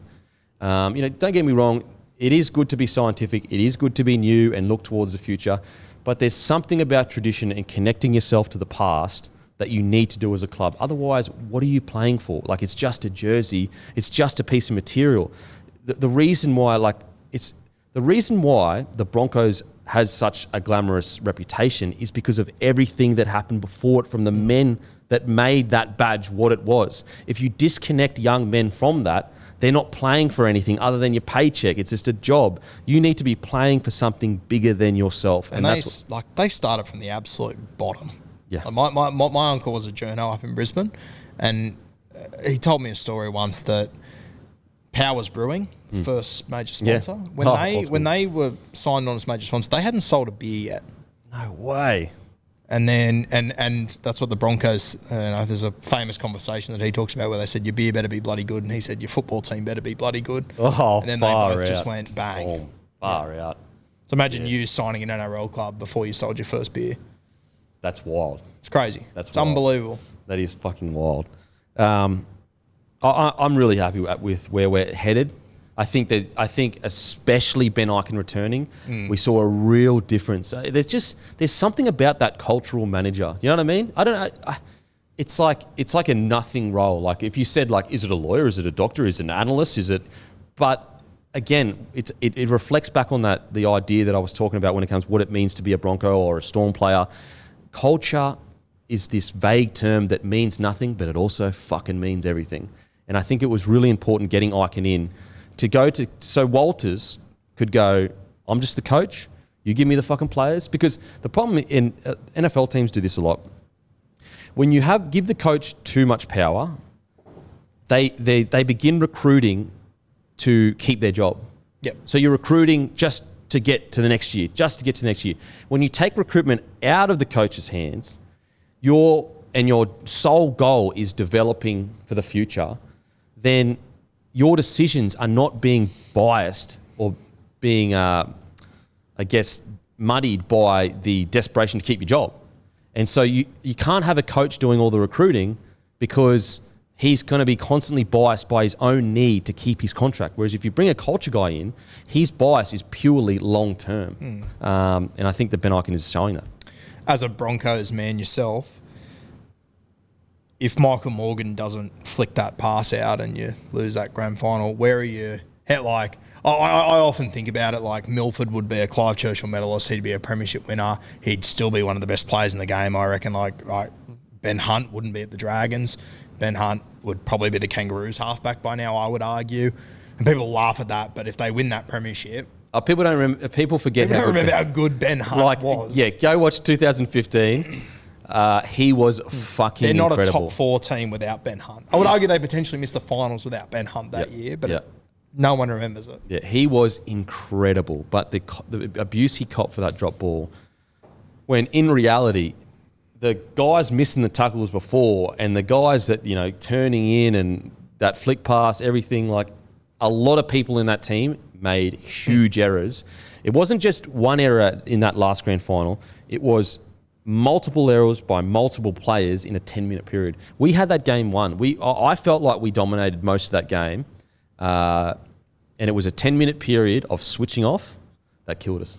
And now it's just changed everything. It's truly changed everything. Ben Hunt came 5th in the Dally M's that year, and he was the only Bronco in the top 10. Yep. Wow. I tell you what, it shows you how good Wayne Bennett is, though, where you only have one person in the top 10 and you took the grand final to a fucking... Do you know what I mean? Yeah. That's Anthony Milford was a top 10 player in rugby. I'm going to say something crazy here, bro. I honestly thought he was going to be like an immortal. Yeah, I know, yeah. That's how good he was playing, though. Did you not think the same thing? The first time one of my best mates made his debut for the Tigers years ago, and it was down in Canberra, so we drove down, and he was playing, and I was stoked for him and watching him, but I was just watching this kid on the other team. It was like he was playing touch football, and I said to my mate after, is that Milford kid? He goes, mate, we couldn't fucking touch him. Mate. We could, every time they had a scrum, we just went, Christ, what on earth are we going to do here? Like... You go back and watch those old Raiders highlights of him. It's unbelievable. And then you watch 2015. He was learning a new position. Yeah. And he was still a top 10 player in the game. He was unstoppable because he had the ball skills, but he was so strong and low center of gravity. I truly believe, I was like, if this kid keeps on this trajectory, he's going to be he was unstoppable. It's such a missed opportunity the way his career ended up. It's unbelievable how it's played out. Yeah. I feel sorry for him, man. It's that one team town. One thing I will say that I do feel sorry for the boys. It's a double-edged sword. They get all the benefits of everything that the people that come before them built. So they get the benefits of Lockie's incredible Webke. They built this incredible club. But the negative that comes with that is they also got the pressure, and so. It's when you've got young men that can have a tendency to become entitled because you're at the Broncos, you're the fucking man, and everyone loves the Broncos. You're the biggest fan base. Your club's making millions each year. It's a very hard balance between letting those young men know, yes, you have these entitlements, but boy, you got to understand the pressure that's going to come with that. And I think a lot of those boys coming through, when the pressure really hit, it was almost too much, understandably so. Because they got pizzled. Mate, I would argue, I just said to you, if you would have won that grand final, what would it mean? I reckon Brisbane are in a better spot right now if you would have come 6th that year and you would have gone out in week 1 of finals. Yeah, I agree. You would have been better than losing a grand final in the most unbelievable circumstances ever and then completely screwing your halves over for the next 3 years off the back of pressure and criticism. Yeah. because they got absolutely annihilated. Like I still think Milford was the best player on the field that night. Absolutely. I really do. I have no doubt about it. I agree. I think Jack Reed was probably second. He brained it in that game as well. No one talks about it. Yeah, it's talk about sliding doors moment. Far out. I feel like that grand final, above all grand finals, the fallout from it. Yeah. Fuck. The more you think about it, the deeper it goes. Yeah, absolutely. And we haven't even spoken about Wayne Bennett. If they win that here, I think he's still at Brisbane. Yeah, absolutely. Because then there's no longer the argument from the higher ups of like, we haven't won a premiership in 15 years. It's like, mate, won fucking 4 years ago. Anyway, look. Ambush coming. Ambush is coming, guys. I apologise. You may as well not watch the footy this year because your team's going to get pumped by 50 by the Broncos. Stranger things have happened.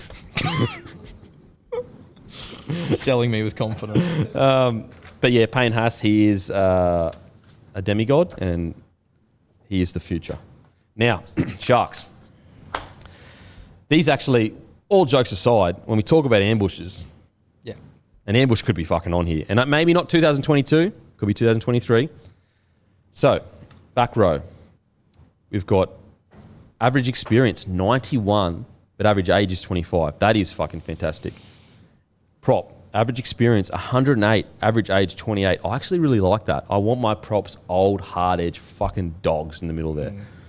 Hooker. And I think like when I look at that, this is what I think Brisbane lack. They don't have a Fafita and a Tolman who have played 500 games. Absolutely, totally agree. That are bringing through Rudolph, Royce Hunt, Pele, these sort of guys. So I will say, and I agree with your point. I will say though, when Corey Parker got brought back in as so when they started the year 2020, Corey Parker and they were killing it. Corey Parker was at the club, and then when everything went into lockdown, he got. I'm pretty sure he got let go. Anyway, he's been brought back to the club, I'm pretty sure. Maybe that would have been 2021. Anyway, he's been brought back to the club, and I really had noticed a difference with the forward pack and the way they played. But you are right. The hard edge guys that are leading those younger fellas, they really, it's really good that the Sharks have that. Really, really good. But what is interesting, and I won't keep talking about the Broncos, but Jaden Beryl played in the Q Cup. Really, really good young reserve grader. Back-to-back grand finals. If you're the Broncos, why aren't you signing him? You have one hooker. It makes no sense. Hey, there's another 10 hookers playing rugby league in the world right now that they should probably have in their squad. But this kid is the standout. I thought he was in a side that was dominated by Selwyn Cobbo. Yeah. Whenever I watched him, I thought this kid was so impressive. It's an interesting signing. Because you've also got guys in the halves that I don't think, like, you got guys in the halves that could probably play hooker as well, like Connor Tracy or Braden Trindle. But it's good to have another out-and-out hooker. I mean, can he put pressure on Brailey, do you think? I think so. Yeah? Yeah, I think so. Don't get me wrong. I think Blake Brailey's hooking service out of hooker is some of the best in the comp. He's got such a smooth... But I absolutely believe it. I don't think Blake Brailey has cemented himself so much that if he has a bad first 10 games, they wouldn't consider putting Beryl in. He's an interesting one, Brailey, because he came through the juniors as this running nine that was just, and we haven't really seen that. So as you said, his service is good, he's solid, but I think he's got a lot more upside in him. So he's one that I'm really keen to watch this year. Because I hope bringing this kid in makes him sort of go, fuck. Yeah.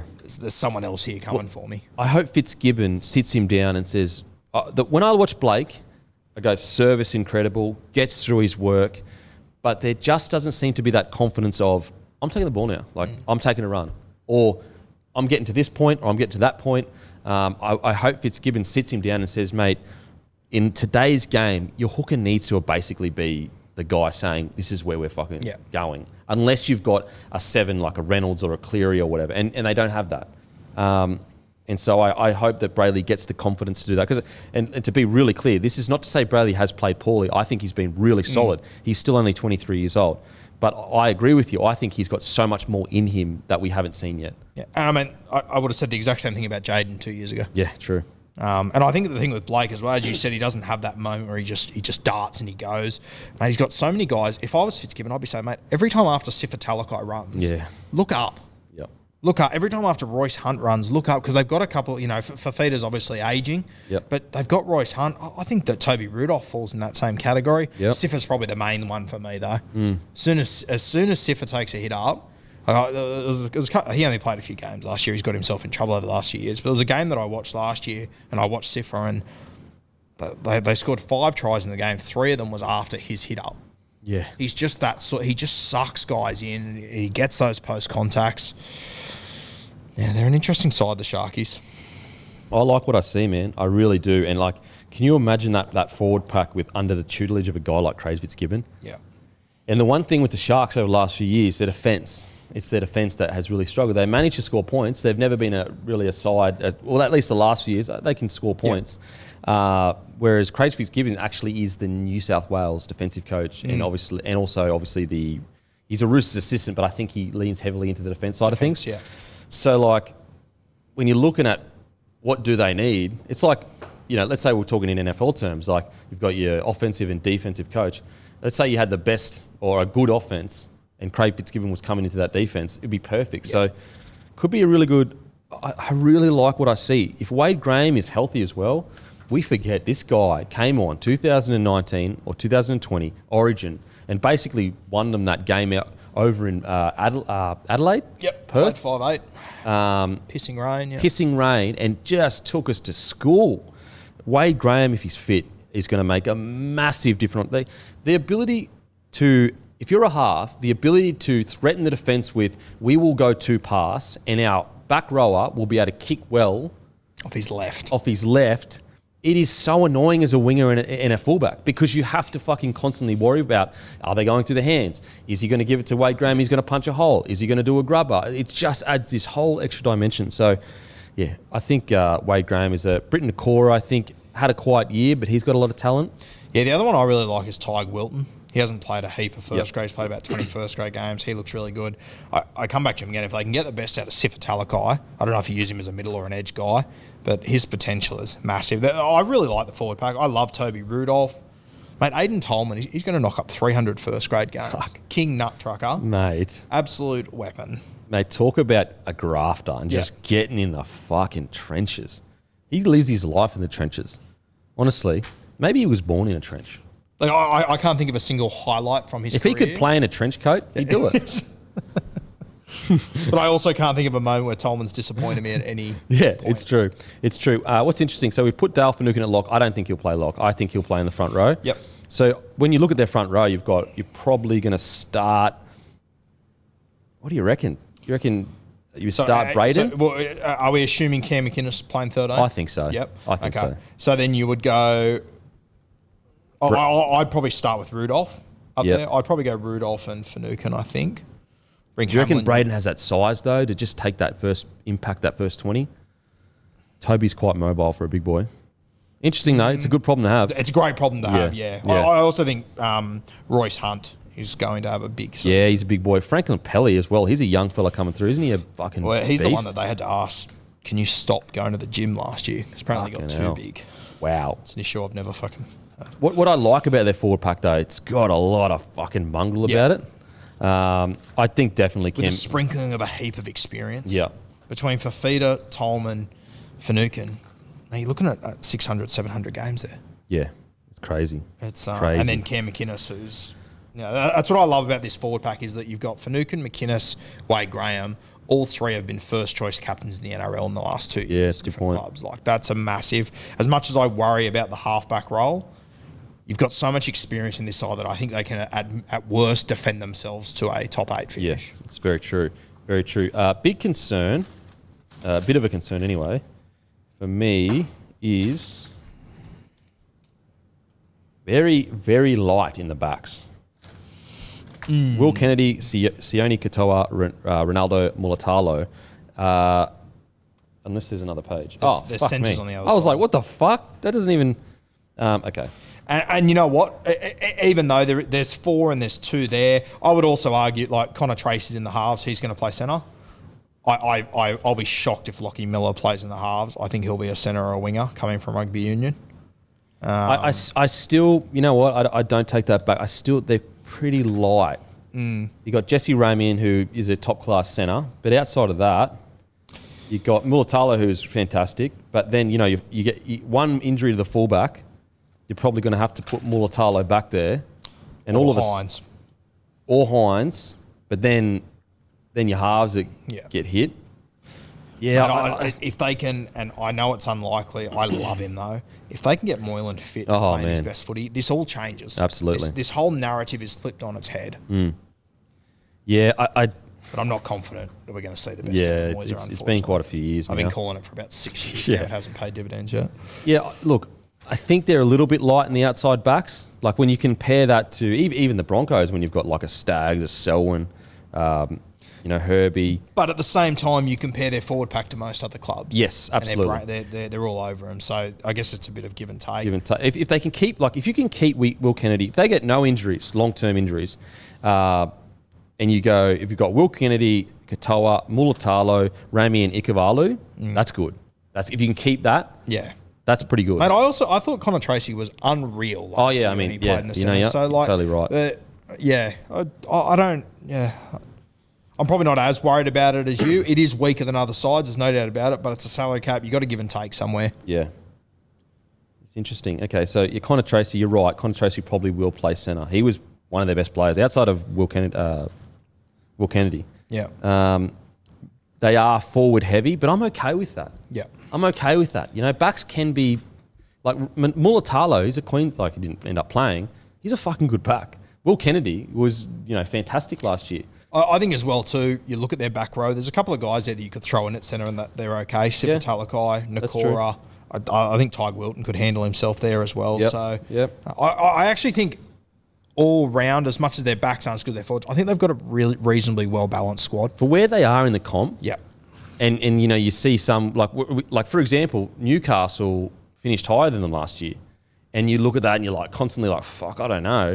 Whereas I think this is probably a more well-rounded squad. But considering they won a comp 5 years ago, they've got 2 players left. They sacked a coach halfway through last year. Got one player done for on the juice. Yeah.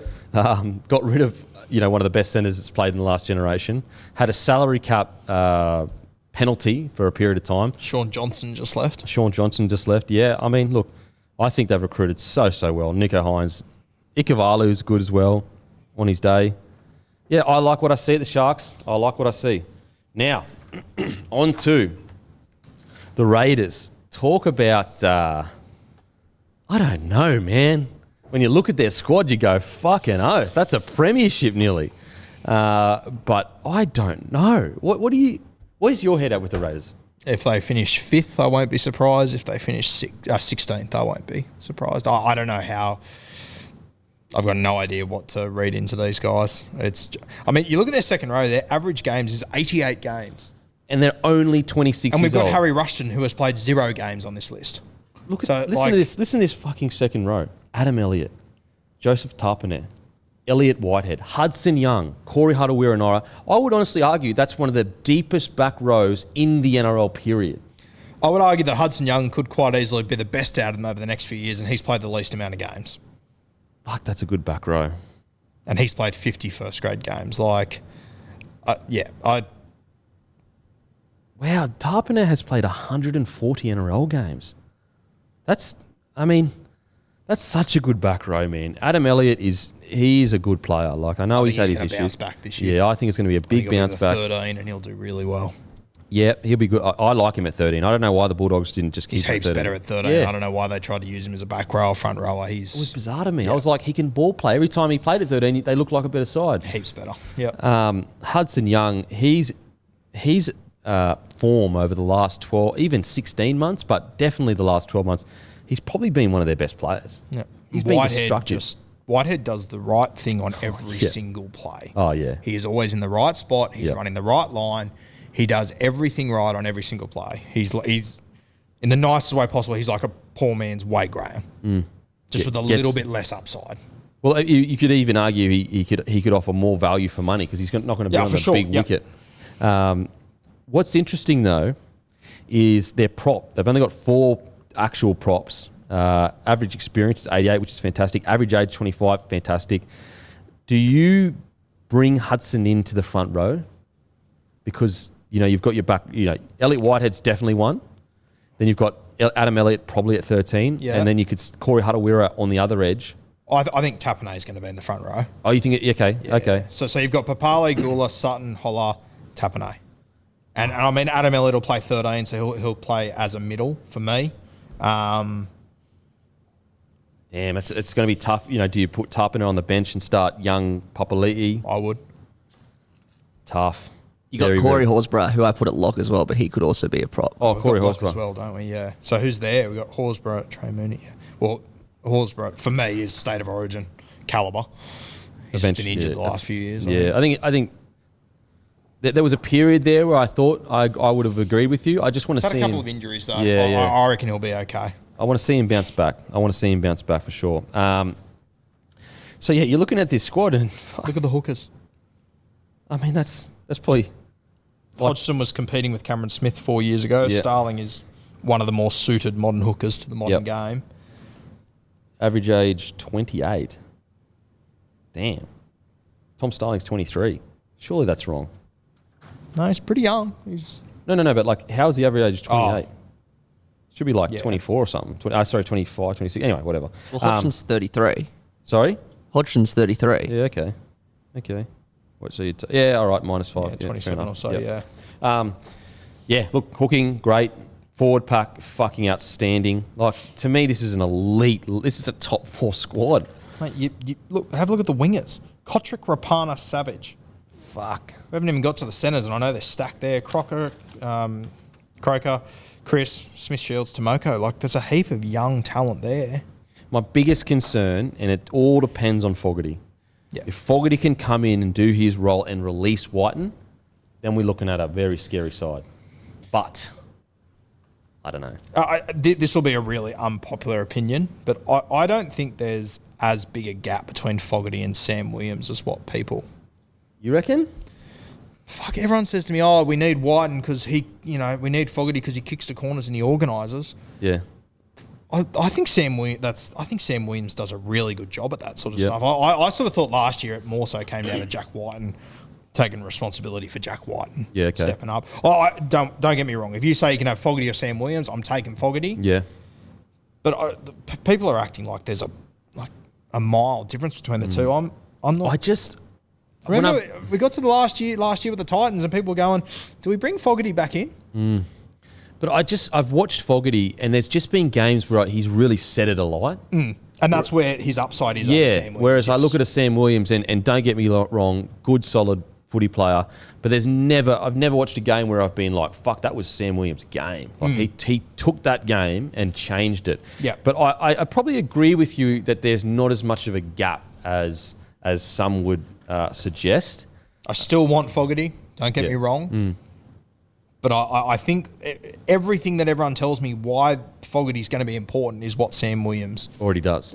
Yeah. I think it's sort of more on Jack Whiten. Fuck, he's played 200 first grade games, Jack Whiten. Wow.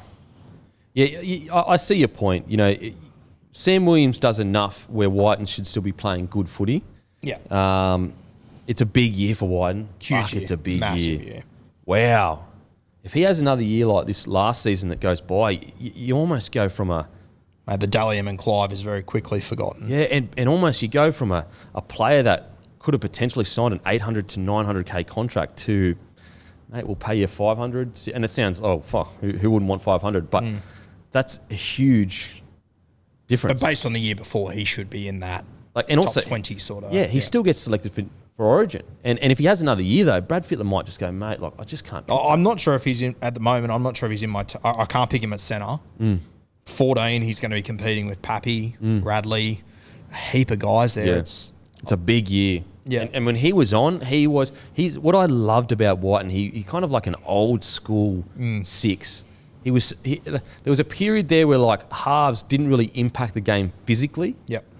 And, it wasn't too long, but I feel like with Whiten, a bit like Freddie, like he was a very physical... Very Laurie Daly-like. Yes, perfect example. Very physical, and that physicality, so many times in that 2020 season, 2020? That was when they went to finals, was it? No, 2019 was the grand final, yeah.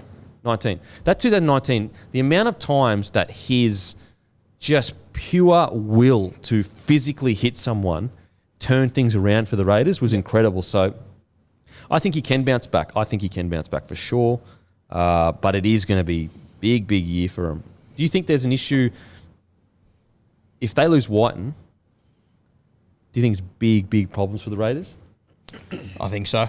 And I think if they lose Whiten this year, all of a sudden you've got Sam Williams and Fogarty, and I think you've got the same footballer playing both positions all of a sudden. Yeah. Have you heard much about Brad Schneider? No. I actually thought he was a hooker, but I could be completely wrong. I haven't heard much about him. But yeah, I think without knowing who Brad Schneider... Like, I also think Matt Frawley can play. I wouldn't pick him over Fogarty, but they have got decent depth in the halves. But yeah, if they lose White, and he's the X factor, he's the guy they need. Yeah, they need him playing. Now, there's been a lot of chat around Croker's position. What do you think? Club legend, done so much, been through the highs, the lows, been aside from maybe his last, 12 months where he's struggled with injury and been one of the most consistent players you could find. Like, yes, he's not Katoni Staggs, he's not Latrell Mitchell, but for a very long period of time, Jared Croker was an extremely consistent quality centre. What do you do there? It's like bagging your best mate, isn't it? Yeah, because he's a I've got so legend. much respect for what he's done. He's been a champion. He's played 291 first-grade games and he's 31 years old. Yeah, crazy. He's been a champion player for a long time. But I will say this, if Sebastian Chris was playing the way Jared Croker has played the last 2 years, Sebastian Chris isn't in first grade, unfortunately. Yep. Hopefully, he has had a couple of injuries over the last few years, I believe. I think he's carried a few things, but he hasn't been the same footballer he has been, and I'm pretty confident Jared Croker would agree with that. Yeah. So when you got guys like Matt Timoko, and Harley Smith-Shields, who really fucking good young players, 21, a lot of very explosive, strong. Then you've got guys like Savage that you're trying to get into the side. You've got to fit Kotrick and Rapana in somewhere. Kotrick, for somewhere. It's a tough call. If I'm going hard and fast, I don't think I have him in my round one team. As hard as that is. Do you think that hurts your culture a bit though? A guy like Croker isn't in your starting side. It's a tough call. I know where you're coming from. Like, it's brutal. I feel bad saying, and I hope I'm wrong. Yeah. I once again really hope I'm wrong, because I'd love to see him stamp into that 300 game club playing really good footy, but I don't know. And these young kids are so good too. They're so explosive, powerful, can impact a game. Now, don't get me wrong, they make some bad reads in defence, but that's all part of, learning your craft. It's probably the most interesting situations that the Raiders find themselves in. A club that kind of prides itself on its history and, kind of country values. And they've got a country player, a country bloke that has just been such a clubman for so many years. How do you have that conversation? If he was to hit the open market today, I'm not sure how he'd go, to be honest with you. But I just think there's a bit more to it than... Yeah, there's the culture side of things, which you're 100% right. He is the Canberra Raiders. Yeah. He has been the Canberra Raiders for a very long time. Do you think they're having conversations with him are you thinking about retiring or... Well, mate, and I'm from the outside looking in, but the day I saw Kotrick sign, I straight away thought, fuck, that is not good for Jared Croker. Croker is contracted 2022, 2023, and he's got a player option for 2024. Fuck. Yeah, they'll be having conversations. They'll be putting so much pressure on the poor fella. This is where it really tests a club's culture and a club's... What principles does this club stand for? Are they willing to hurt if he doesn't play well? Or can they find a way like the Storm seem to do, where the Storm have such a good knack of knowing when a player time is up. It's time, yeah. And knowing when to organise other deals for them. You know what I mean? Do something. This is such a tough situation. I also think with Jared Croker, though, that he comes across to me to be a very sensible, level-headed guy. I reckon he can read the room at the moment. But reading the room and just getting rid of... Let's say this is his last year and his next two contracts are 500. That's $1 million that he's just going to walk away from. And also, he earned that contract. Like, it's not... He didn't... Yeah, that's fair. You know what I mean? Like, he didn't sign himself. He fucking worked his ass off, got that club to the position where it is today. Well, they struggled last year, but they were competitive 2020, very close to winning a premiership 2019. He was the captain through that period. If you're going to walk away from $1 million because you're not playing as well as you used to, it's almost, I understand from a fan's perspective, you're like, well, you're hurting our team, but it's also like, well, any of you guys going to call me after this and say, oh, do you need any help with any money? Or like, he earned that contract. They gave it to him. That's not on him. If you're angry at anyone, you should have been angry at the club because fair. Yep. Like was he? No fan would walk away from $1 million just because they're not playing good footy. He'd be training just as hard. He'd be trying just as hard, but he just wouldn't be. Again, I hope he does bounce back and fucking. I hate having this conversation. Yeah, I fucking hate it too because he's such a legend of a bloke. Yeah. But I know the realities of footy, like because I've been through it too. I've been moved on from a club. I know I've had clubs come to me and because certain things have been agreed to that they're not actually given me. Then new people come in and they push me out of the club because they don't want to give me what was agreed to. I would rather see Jarrod Croker retire. I would hate to watch him play for Mounties or whatever it is because he's too much of a good player to be back there. But I don't know, once again, hopefully he comes out this year, he brains it, finds his best form again. Look, this is one of the situations where, and I know this is going to be, some people might poke holes through this because it hasn't been fully thought out. But when you've got a one club man that has just given his body for that club, blood, sweat and tears, surely there's a kind of retirement plan that you could give to 10-year players or whatever. So for example, he's got $1 million. Let's just assume that he doesn't find his form again. And they go, look, Croker retire, that $1 million, we'll give it to you over the next 10 years or whatever. Surely there's a way we could come up with situations where longer-term players could get rewarded instead of what always happens. How often have we seen a club legend towards the end of their career get completely fucking shafted and that relation with the club just gets decimated because it's a fight over they signed him for too long? Like, look it just happens all the time. Surely we can implement a system that rewards one club players. Yeah, as much as, he might not be playing in 2 years, I'll be shocked if Jarrod Croker ever leaves that building. I think he will always have a place there to some degree. You look at the champion centres they've had over the years and everything from Mal and all these sort of guys. I would have Croker at the very... I couldn't probably have him in their best 13 ever, but I think he'd be on my bench for what he's achieved there and how long he's been there for. I think you're underestimating the ruthlessness of clubs and how far they will go to make you leave your contract early so they don't have to pay you and their salary cap has an extra fucking $500,000 in it. Like, think about you've given your fucking body to this club and they are basically saying to you, like, this is, and I'm not saying this is going to happen with the Croker situation, but the usual scenario is this. You have, you're in a guy like Croker's, spot. The club is like, fuck, we got no salary cap. We've got young guys coming through. They may go to Croker and go, we guarantee you are not playing first grade ever again at this club unless you leave right now. And so they put the player in a position where he can either slave away and be just treated like shit in reserve grade, like to the point where he's doing all the promos. He is just getting, the coach doesn't speak to him anymore. That's the kind of lengths they will go to pressure you into a situation where you're so mentally unhappy that you go, you know what? I don't want that money. I just want to be fucking out of here. And that's the concern I have. Like, look at what happened with Farah and Benji. Look what happened with some of the Broncos players, like at the end of their career. Like, it happens all the time. I would argue though that and once again, I say this as respectfully if I can, I thought Jarrod Croker played so poorly last year that I couldn't believe he was picked week in, week out, and they kept picking him. That's the only thing that makes me doubt that they might treat him that way. Okay, fair enough. That's where I'm sitting on it, but this does happen all the time. So you're Benji kind and Farah were playing 10 times better when they were getting absolutely blacked out like punted. that than what, for me, Jarrod Croker is at the moment. I mean, you look at a guy, I know he's not a career player, but like Flanagan signs a 3-year deal at the Roosters and they didn't want him and he was gone in 12 months. Yep. And it was just nothing he could do about it.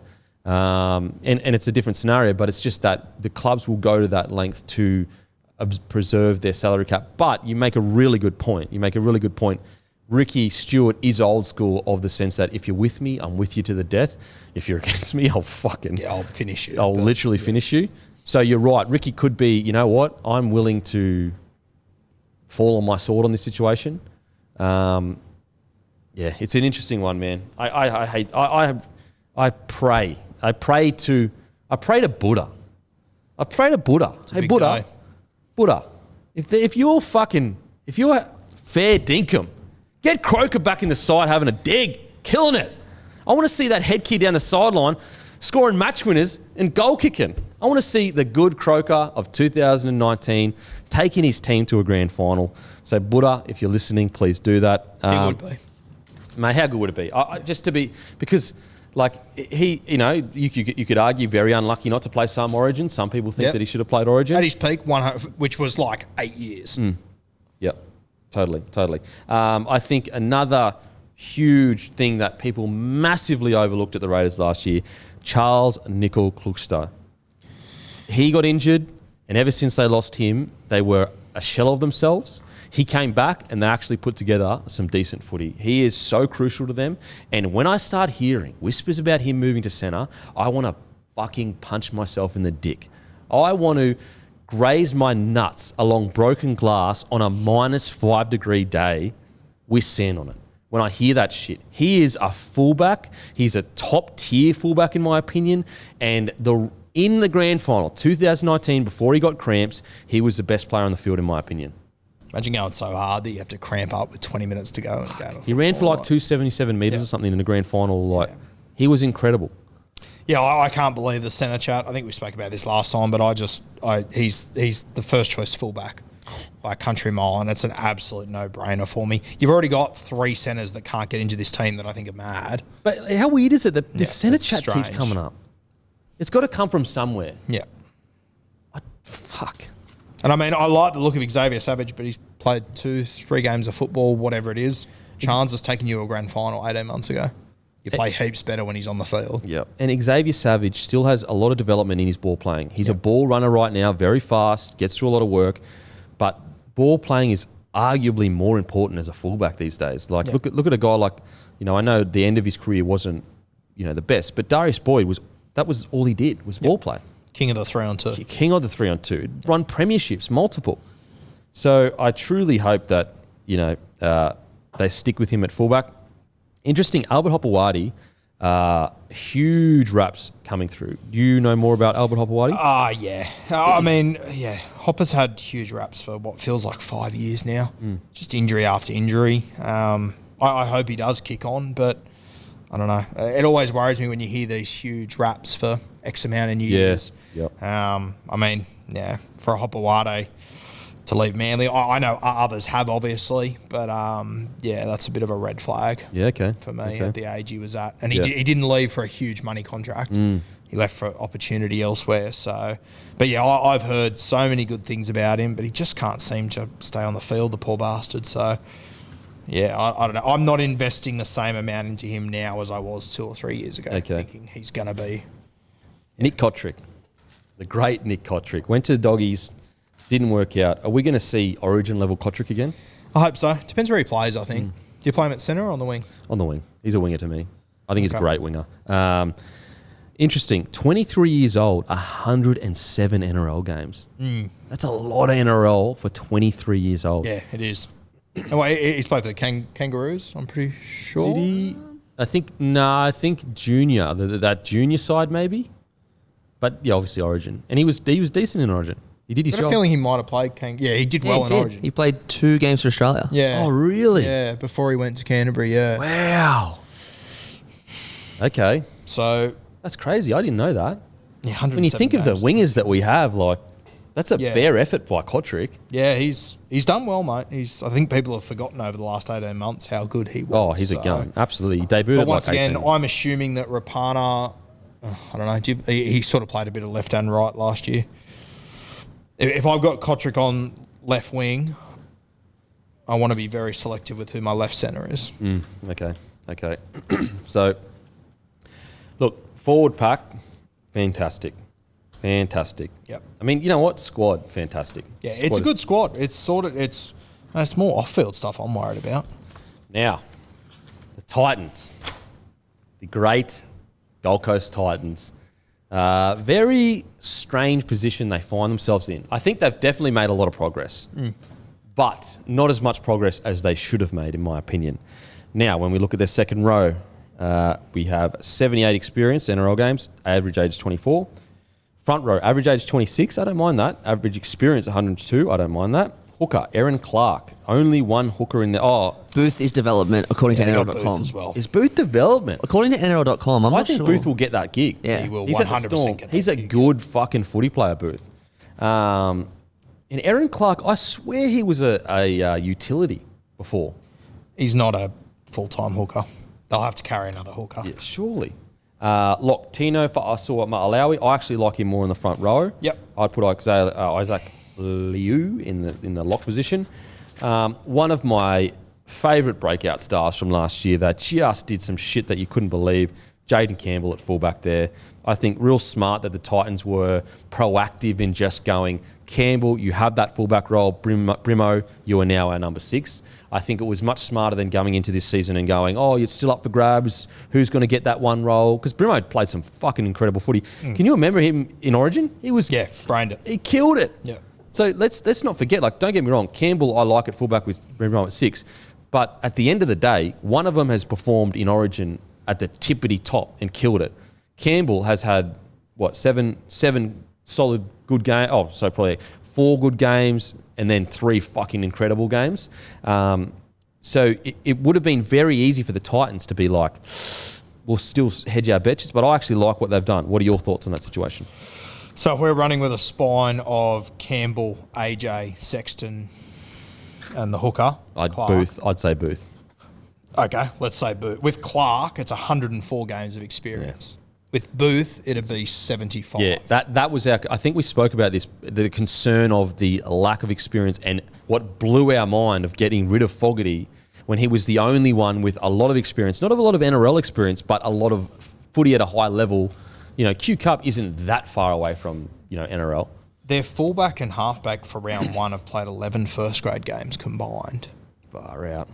Yeah, it's their biggest concern. I think their forward pack is looking really good. I think them getting rid of Fogarty after they literally just re-signed him, absolutely bizarre to me. I honestly, if I was going onto this year and I was a coach, Fogarty would have started for me and I would have said to Sexton, I want to see more in Q Cup. Because don't get me wrong, Sexton played really well, like solidly when he came in, but so much so that I would be willing to get rid of my most experienced spine member. Probably not. And also, how old is Sexton? I think that a lot of... Sexton's 20 years old. Yeah, he's young. What's another year or even 6 months going to hurt in Queensland Cup? I think an 8th place finish in the easiest year to make finals band-aided a lot of issues at the Titans. True. Can you see them beating the Broncos next year? The Sharks? No, I honestly... what we just went through? I honestly can't. I look at that Broncos squad and I find it much more... Don't get me wrong, like, Brian Kelly and Patrick Herbert, so underrated. Like, fuck me, they're good centres. Philip Sammy also was great, fantastic a couple of years ago. Corey Thompson, so underrated. Should have played Origin. Fuck me, he is a good player. But when I look at that squad compared to, as you said, what we were just talking about, I agree with you. I think that I'm not as optimistic as I was at the start of last year. The most experienced player in all of their spine positions is Will Smith. And he's in and out of first grade. He's played 75 first-grade games. I would guess 60 of them have been off the bench, which is nothing against Will Smith. He's a good player, but he hasn't led a team experience around. Matters. Yeah, absolutely. I totally agree. Just looking at this front row. I mean, I love their props. I think their props are great. I think Wallace was really good last year. Fodawaker came into his own, really developed. SASA, he has a lot of potential. He's played some really good footy, so hopefully he could find that again. Jolliffe, I thought he was pretty good too. I like him. Especially towards the end of the year there, if I'm remembering correctly. Sammy Lasone, big boy, big body. I mean, I agree with you. Their biggest concern is their lack of experience in the spine, but the glass half full kind of stuff is maybe they develop into a real cohesive. Like, let's say they all gel. Like, let's say Toby Sexton comes out and kills it. Brimo, we know he can kill it. We know Jaden Campbell's going to be a star. And all of a sudden, you're looking at a young, hot spine that in 2025 or 4 mate, 2024 is pushing top 6. And mate, I agree. I think Jaden Campbell will be a star, but we have seen guys like him before that haven't kicked on. Yeah, I'm telling you. It's obviously all my opinion. I can see he is going to be a star. Yeah, and I'm confident on it too. Yeah. But if we were doing this in 2005, we would have said the same about Tim Smith. Like, it does happen. Yes and no. Yeah, yes and no, because Tim Smith is in such a crucial position of having to direct a team around that can go left so fucking quickly just because you're not mentally there. I think Campbell, obviously he's a fullback, it's not as important as a 7 leading a team around. He's just so athletically gifted. As long as his head's right, he's going to play good footy. Okay. But I see what you're saying though. I actually agree with you. I Yep. think he will be. Yep.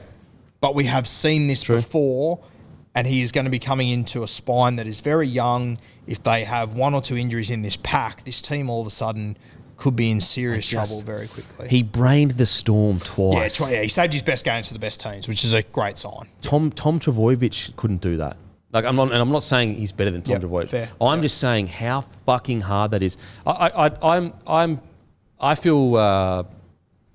I think I've got a good eye for a physically gifted athlete, and the way he moves is fucking unbelievable. And his eye for detail while he's running, the way his body turns, his hands, I'm really bullish on him. But I definitely take your point. They the Titans put up a thing the other day. It was like a 30-second reel of him just at training. It's just so natural. Oh. Just the way he holds the ball, the way he the way he just catch and pass. Yeah. It is just... Preston Campbell. All the signs say he's going to be a superstar, but what I don't want is for them to struggle next year and everyone to fucking lose their heads at Sexton and Campbell. Yeah. If they are going all in on this team right now, they need to go all in for the next 3 years. Yeah. Because they've let Fogarty go. They've also let Mitch Rain go. Mitch Rain wasn't a star, but he was experience. That was surprising. Like with Mitch Rain, I always felt like he delivered enough to be able to recruit around him and get, that was really surprising to me, man. So Mitch Rain's at Eels now, isn't he? Yep. I think he's going to go all right. Like, that was surprising to me. Anyway, we'll talk about that when we get to the Eels, but yeah. Interesting times at the Titans. What I do like, though, is we're seeing a plan. We're seeing a direction. Whereas there was a few years where it was like a bit rudderless, a bit like, fuck, let's just wing it. Whereas they've got relatively young superstars in Tino. It's like Tino's only 21. Yeah. But when it gets chaotic, they've got to stick to this plan. Yes, agreed. That's the key to it. Absolutely. Because it can quite easily turn to a shit fight again. Absolutely. I think that they've got to identify key players that are going to be good cultural for the next 10 years. And then, I totally agree. Don't go off. Don't, if they go poorly this year, just blow the whole place up. Because they've got Fafita at 21 years old, Tino at 21 years old, Campbell is 21 years old, Brimo is only 23. There's a lot to like about those kind of players in those positions. Both their centres and are the young. Guys around, as you said, the forward pack's great. I think the outside back's a sensation. You mentioned Thompson. I mean, you look at those 4 centres. Kelly, Herbert, Sammy, Masters, all criminally underrated in my opinion. I reckon this Greg Marshew is an absolute freak. He just needs to get more games of football. How many times do you reckon the commentators are going to say Greg Marsden does heaps of gym? Honestly, I reckon his first game, every time he took a ball, it's got, he benches 200 kilos, he's a big boy. It's like, bruh, they all do gym, bro. He's big and strong. Let's go. Going to be interesting. But I'm extremely excited for Campbell. I think he's going to have an incredible year. Now, it's interesting, just before we move off then, you look at those Titans halves. They've obviously got Paul Turner from the Warriors, but you've got Sexton and Boyd. They were Australian schoolboys halfbacks 2 years in a row. Oh, okay. So there is a lot of talent there. And, I mean, hopefully they both do, but you only need one of them to kick on. Yeah. So he's the other one. Tanner's only 21. He's young, man. Yeah, he's young. That's crazy because I remember when he was coming through, he was like a superstar. He's the other guy that could play hooker, in my opinion. Yeah, I like him at hooker. Yeah. I like him at hooker. Got a very good running game. Yep. Tanner Boyd, because the Broncos lost Tanner to Titans, and a lot of people were devastated because he was the next big thing. Tanner was playing halfback, and he was on the right edge with David Fafita at school, Origin, schoolboys. That whole year, he had Fafita outside in the entire season, so they were destructive as all hell. Halves. This is their halves average age, 21. Holy shit. The average experience is 9. Damn. Now, on to Manly. Interesting. Very interesting. I think there was a period there last year where we were going, okay, Manly's a top 4 side, lock her in, she's good to go. We're about to see the Manly of 2000 and, 8 and 13 or whatever. 11, sorry. Those last few games really worried me. Not even just the finals games. There were a few, like even the Cowboys, the first half, they were struggling to put points on the Cowboys. Don't get me wrong. Manly, I love their squad. I'm just saying that last few games really just put a bit of bitterness on the year for me. What are your thoughts? Yeah, I'm convinced they'll be a top 8 side, but I'm not convinced they win a premiership. In saying that, but do you feel that there was a period there last year where we were going, this is a premiership threat? Yeah, I mean, yeah. Mate, as far as I'm concerned, if Turbo shows up on the day, they beat anyone. Yeah, it's crazy. They beat anyone. Like, it is phenomenal what he's able to do. He has not been able to do it in finals footy yet. That doesn't mean he can't do it in big games because he's killed it in Origin without a position, so he's capable of doing it. And for me, it's a waiting game until Tom is able to dominate in finals. Then everyone else is in some deep shit. Is the clock ticking for DCE? Yes. What do you mean by that? Well, okay. If you don't think they're a premiership threat this year, DCE by 2023 will be... He's 32 now. 34. I say for me right now, they're not a premiership threat. But if we get to finals week 2 and Turbo's brained it in 2 games in a row, all of a sudden I go, okay, we're on here. But I think he's won 2 from 5 finals games so far this year. So far in his career. Very interesting. Because, he clearly can play on the big games. He's 100%. absolutely tore Queensland apart constantly. So it's not really about that. But I see your point. Look, I love their squad. Olakau'atu is a fucking problem. Schuster talent is unfucking believable. Ben Trbojevic, he's going to be good because he's known Trbojevic. Andrew Davies solid too. Andrew Davey, yeah. He came from Parramatta a few years ago. I thought, he's going to absolutely brain it at Manly. He got an injury, and then I didn't say the name Andrew Davey for 8 months because these other 2 came along and absolutely killed it. And then we let Curtis Sirinen go, and it hasn't even impacted them. Yep, totally agree. And they let Joel Thompson as well go. Yep, Joel Thompson.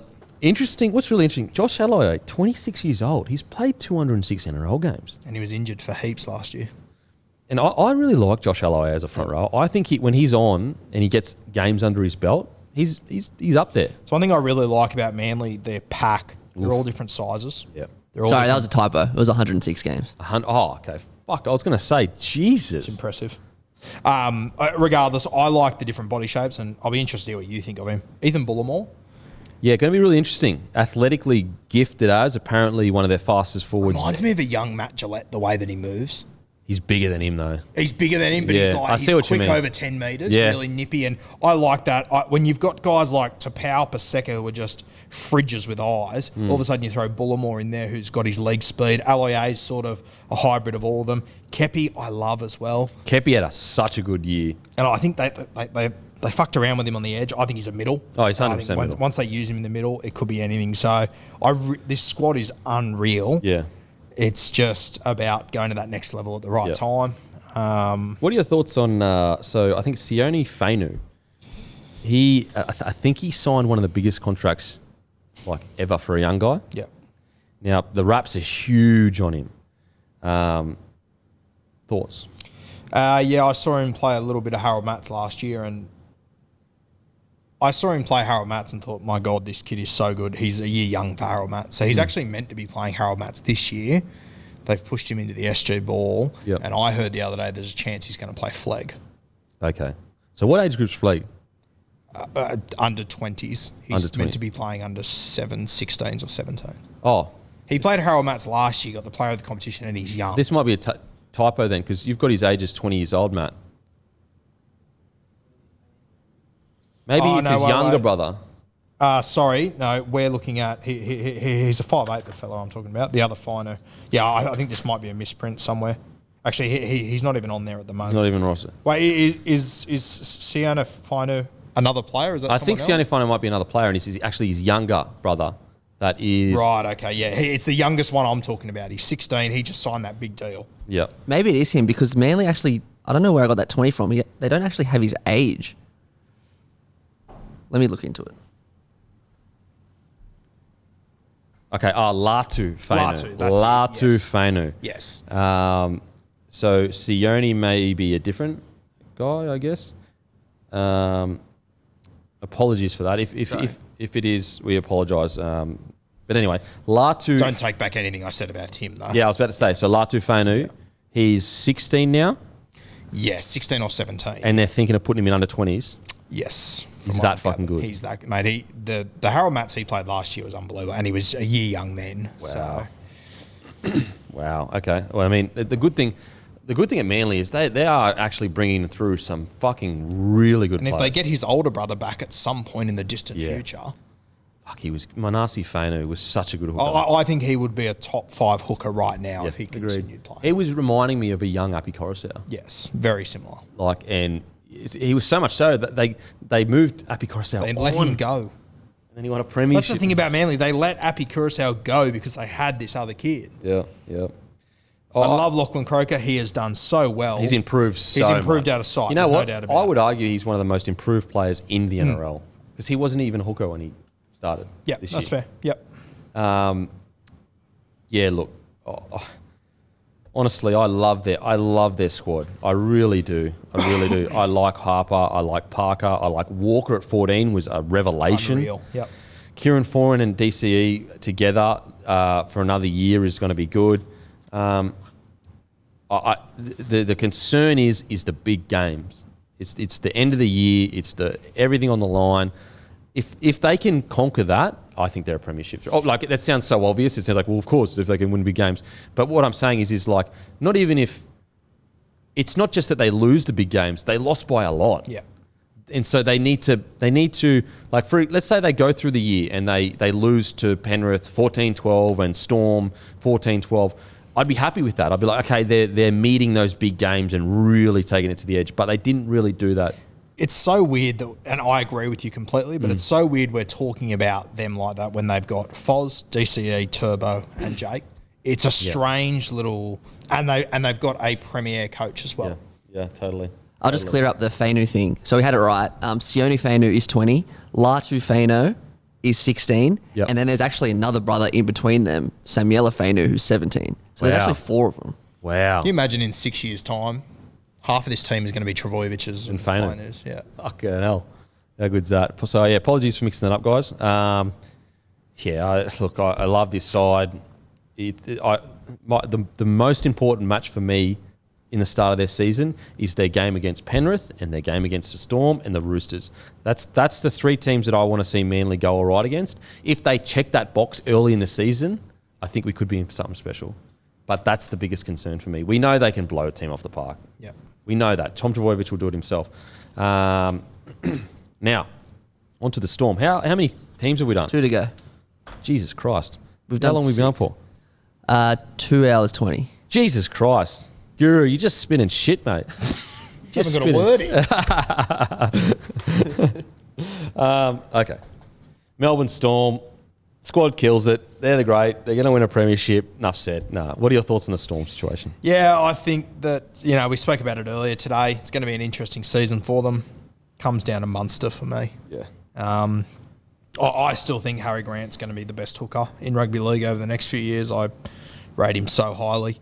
So I can't, as I said before, Melbourne Storm, it could all go to shit. They could be half the team they were. They could have scandal after scandal and they'd probably finish 4th. So I'm not overly concerned about them. I think they're a team, and I think this competition at the moment, there's 3 teams, Storm, Roosters, Penrith, that are just keeping their head above water till finals. Then they'll just be floating along until then, and then the competition starts for me. Thoughts on one Jerome Hughes? Kind of like the unspoken, one of the best players in the NRL. When you talk about who's the best 3 players in the NRL, who were the best 3 players of 2021? No, not many people would put Hughes there. But when you look at the year that he's had, he was unbelievable. Because we remember, Munster had a relatively quiet year this year. Yep. And they went on a record run. Who was the guy that did that? Yep. Jerome Hughes. He was on fire. What are your thoughts? Yeah, I love Hughesy. I think he's one of those guys that you could put him in the top 10 players in the comp, and people look at it as you said, the first instance, go what? But then you back it up with what he's done over the last few years. I mean, he isn't a halfback that's moved to fullback and just played a bit of ad-lib footy. He's moved into the halfback role. Like, it's crazy to think about. And I get people all the time message me and go, how can you say Averillo isn't going to work when Hughes has done it? And I'm like, no, you don't. You're not. You're comparing apples and oranges. They're not even close to the same. They're not even in the same ballpark as each other. Yeah.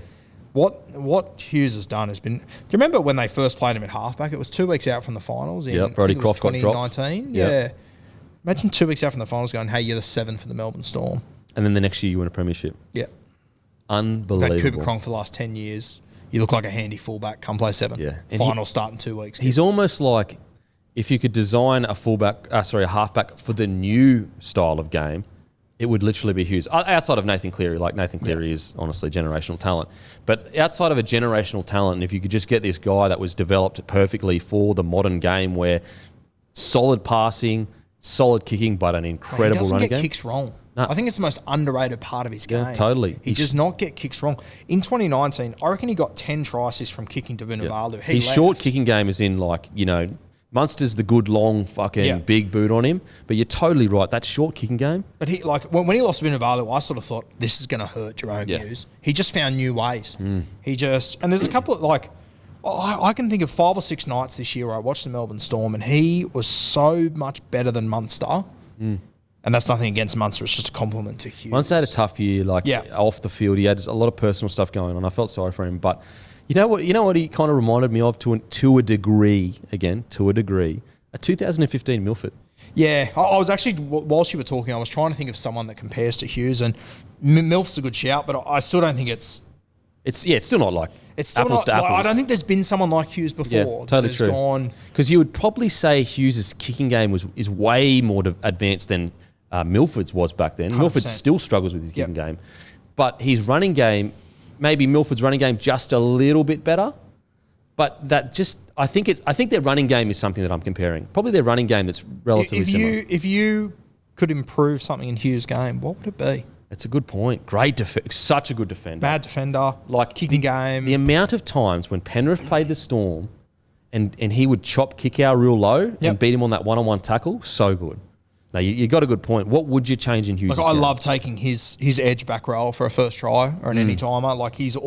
He just does it all. True. Very true. Really interesting. It's kind of like he's got this curse of being at the Storm because it goes, well, it's just because he's at the Storm. And so other clubs might be a bit wary of should we give him $1 million because he's just at the Storm? Didn't work out at Gold Coast. Didn't work out at the Cowboys. What do you think with that? And his manager's already begun to... saying he's not going to take his option up in 2 years' time, which is absolute insanity. But, manager doing his job. It's all part of the game. What do you think? What's Hughes? What lies in the future for Hughes?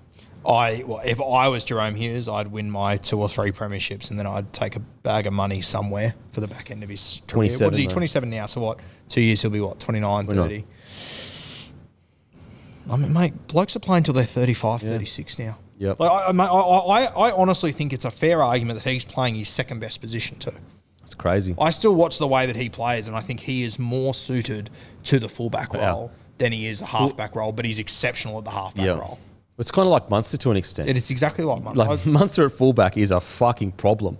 Absolutely. Remember when he come in at fullback for Queensland? 2020. Killed it. No one could touch him. Yeah. I said last year, and people laugh, but I said last year Melbourne have got 6 of the top 15 fullbacks in their team. Between Hughes, Munster, Pappy, Hines. Was it 4? Sorry, yeah. It's a really good point. That's a really good point. They got the 2 best hookers in rugby league.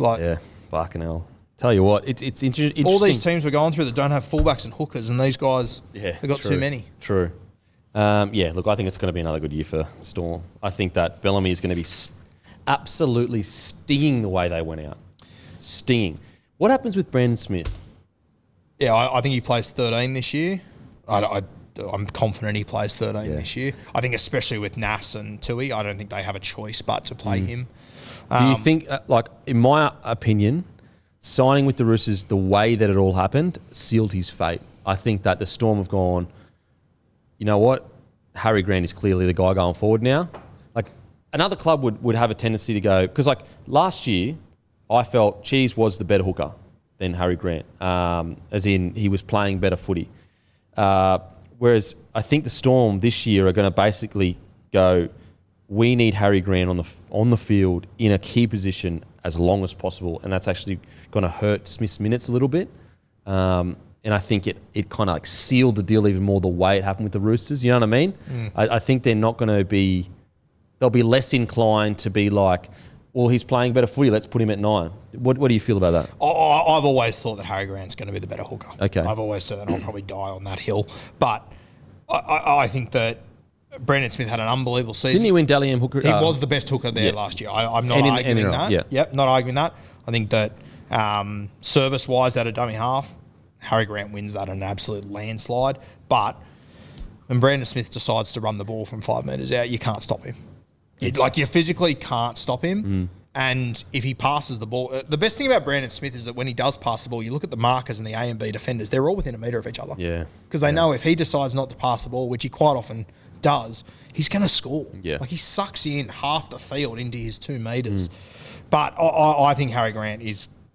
Nah. I think there's a good chance Harry Grant finishes as the second best hooker we've seen. Wow. I know it's a big call. Big call. I've always thought that about Harry Grant. I've always thought he was going to be a superstar. So do you feel that the Cheese, like, he got a lot of backlash for leaving and you know, it wasn't handled correctly, but when you look at it, do you feel internally the Storm have kind of signalled to Cheese, you will not be the hooker? And so Cheese has gone, if I'm not the hooker, I don't want to be here. I'm a number 9. I'm out of here. So it's kind of like, fair enough, Cheese leaving? Yeah, I don't hold it against Cheese for leaving. So the Storm basically, they got rid of Finucane. Smith knew he wasn't the hooker before he signed with the Roosters. I reckon way before any of that drama, I reckon he knows that. Because they moved Finucane on to get money to have a crack at Cheese. And to some extent, mate, in the nicest way popular, it's Brandon Smith's fault because when he goes to 13, he brains it. He's the best momentum guy in rugby league. It's crazy. Absolutely crazy. They don't win the 2020 premiership without Brandon Smith. I totally agree. I think he's so important to that side. His momentum, his ability to shift momentum when they're a bit under the pump, incredible. Really interesting. It's going to see how everything happens. I think that, you know, by the time the season rolls around, the Storm will have forgiven the situation. But I do believe that, you know, if there was ever an inkling of like, we are still going to play whoever the bet, like he is the Dally M hooker right now. Is that correct, Matt? Yep. So Brandon think about this. The Dally M hooker will not be starting at hooker next year. Yep. Do you know what I'm saying? Yeah, no, on paper, I know what you mean. And so I think that because he signed with the Roosters and the way it happened, that small slither of hope of like, we're playing the best hooker. Whoever's the best hooker, they get the spot. It's almost turned to, no, Harry Grant's got the spot now because you're gone. And I don't think they have a choice now when you look at the rest of the squad. Just talking about the momentum that he makes. I was watching on Fox League the other day where they do that thing where they get a former premiership winning team. They get 5 or 6 of them to come back in and watch the game. Oh, yeah. They had 2020 and they had Fox, Munster, Pappy, Bellamy, and I think it was Kafusi, and then they had Cheese. And this was 18 months ago, so Cheese was very cocky throughout the game, just making his little stupid comments, you know. And then he came on the field and he was on the field for 8 minutes, and they kicked 2 penalty goals off the back of his penalties that he earned. Yeah. And Cheese sort of went, 8 points, 4 minutes, that's the sort of player I am. And he was laughing and they were all giggling, but like he was actually fucking spot on. 100%. Like he came on the field and made so much momentum that they just went, just hold him down. Yep. We can't let them play on the next play. It's such a good point. It's totally, and it's putting into numbers how important he is. Like when you talk about impact and it's like, what is impact? Like, or whatever. That's a good example. Like here is a factual measurement of what he can do to a team. The amount of times Melbourne in 2020 scored on 5th tackle and he was on 2nd.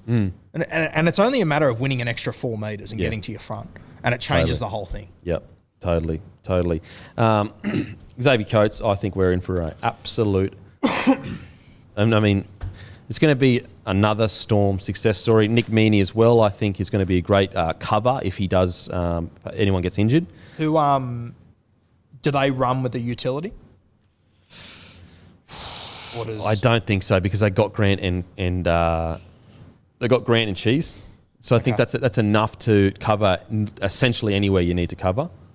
You know, maybe they run with a half utility, like someone that can cover if a hooker or a 6 or 7 goes down. Yeah. Meaney could be 14. Yeah, sorry. I think it comes down to Meaney. There's another one, Tyrant Wishart. He hasn't played first grade yet. He's the son of Rod Wishart. He's come from the Dragons. Yep. He's a hooker / halfback / winger / fullback. Yep. He could be anything. They've also got, and I don't think we've actually got him on our list, but the oldest Nicarima signed there the other day, and he's been training. Oh, Jaden. Apparently doing very well. Jaden Nicarima, yep. So, I reckon that without Tui and Nas, if they probably have to run with 4 forwards on their bench. Yeah, yep. I just think that they've got too many players that can kind of like cover.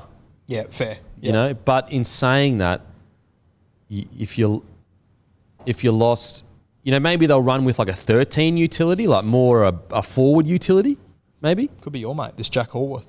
Yeah, that could be a good shout because he could play that 13 centre, back row. Yeah, going to be really interesting. Could be Nick Meaney though, because it's also going to be a year where they're going to have to prepare for Felice Kafusi and Brandon Smith leaving. Yeah, true. Do you see any reality where Smith gets dropped from the side?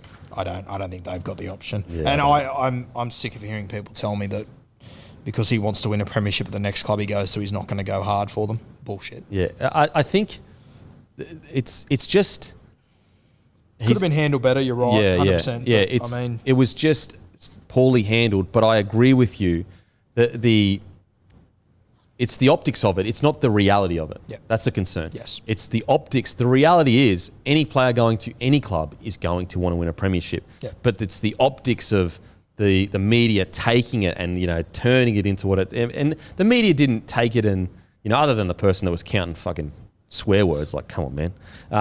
They didn't really turn anything. Cheese said what he said. Yeah.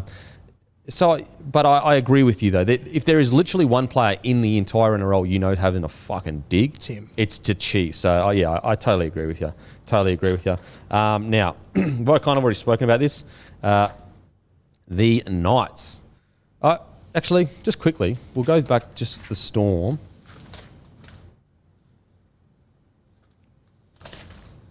Now, let's say Nelson goes, Tui goes. Are they light in a forward pack? Heaps light. They are heaps light. I was looking at it today. And if you get one injury to Bromwich or Welsh, the only guys there are Moroa, Josh King and Jordan Grant. I don't know much about Jordan Grant. Josh King looks solid. I'm sure Bellamy will get the best out of him. But he is not a Kamakamika or a Sofa. Well, they're different sort of players. Welch is not that big of a boy. No. You know, like don't get me wrong, he's a big boy. But he's perfect for the opening 25. Yeah. Yeah. Mate, Bromwich is 32. Yeah. Like, I wonder what I would love to be a fly on the wall to Bellamy and their discussions of, like, they could lose 2 of their big boys. But the best thing is, if they do lose 2 of those guys, they could just about call any player in the game and they will walk out on their current contract. That is true. That is very true. Unless they're playing for East or Penrith. Now, Knights. Sorry, Knights fans. You're about to fucking... Oh, no. The Knights fans are going, mate, I've heard enough. I don't want to fucking talk about it. Anyway, average age for the second row is 26. Average age for props is 25. Hooker, average age is 26. Average age for lock is 28. Average age for fullback is 23. Interesting, they've got 3 fullbacks, but Starford To'a, so obviously he's not there anymore. Look, the crazy thing is when you look at the roster, it's a good roster. You know, you look at this forward pack. Daniel Saifidi, Jacob Saifidi, Clemmer. That's a fucking great rotation of big boys. Then you look at their second row. Frizzell, Fitzgibbon. Barnett. You know, Barnett. Where is Barnett? Must be He's in the lock. In the lock section. Do you like Barnett as a lock or what? I prefer him in the second row, but I think he will play lock. I think Matty's hit this one, realistically. Yeah, it's an interesting fucking roster, man. Do you see Fitzgibbon on the edge? Do you think he'll start there? Brodie Jones did a pretty good job. But yeah, I see Fitzgibbon. Fitzgibbon and Frizzell will be their starting edge rowers, I'd say. Well, I don't think you can carry Barnett on the bench, so I think he has to be 13. Yeah, it's true. Barnett has some really good footy in him, He's especially good when he's footy, super aggressive. He's a mongrel. Yeah. Yeah, I mean, look, I think we've already really talked about, what I do like is like a guy like Bradman Best, still only 20 years old. Now, I know last year wasn't his biggest year, but I think that if he can stay injury-free, we're going to see absolute... Like, there was a period there where it was like Origin chat, like, close, as in this guy may play Origin in the next 24 months. Now, that boat may have sailed because you've got Latrell Mitchell and Tom Travojevic in your centres. Yeah. So that boat may have sailed for the next 5 years. Look at like a guy like Zach Lomax, like another guy that could probably play Origin. Stags, fucking crazy. But Bradman Best, when he's playing, he's so impactful for them. So impactful. Such a worry that he's only played 31 games. Yeah. Dane Gagai, I think, is a great buy. Their backs were good, but they had a lot of errors in them, and I think Gagai's going to bring that just veteran mentality, low errors, good defence, good ball running. I would still argue that Gagai's best club footy he's ever played was at Newcastle. You reckon? They were going like a busted, but he was a one-man show. Yeah, he would go all day. Literally go all day. I mean, the amount of tough carries he would take would just be crazy. He'll be so good for Bradman Best too. I know they'll be on the other sides of the park, but just to have him around and learn off him, absolutely sensational. I think, to further your point, I think he'll be good for all of their outside backs.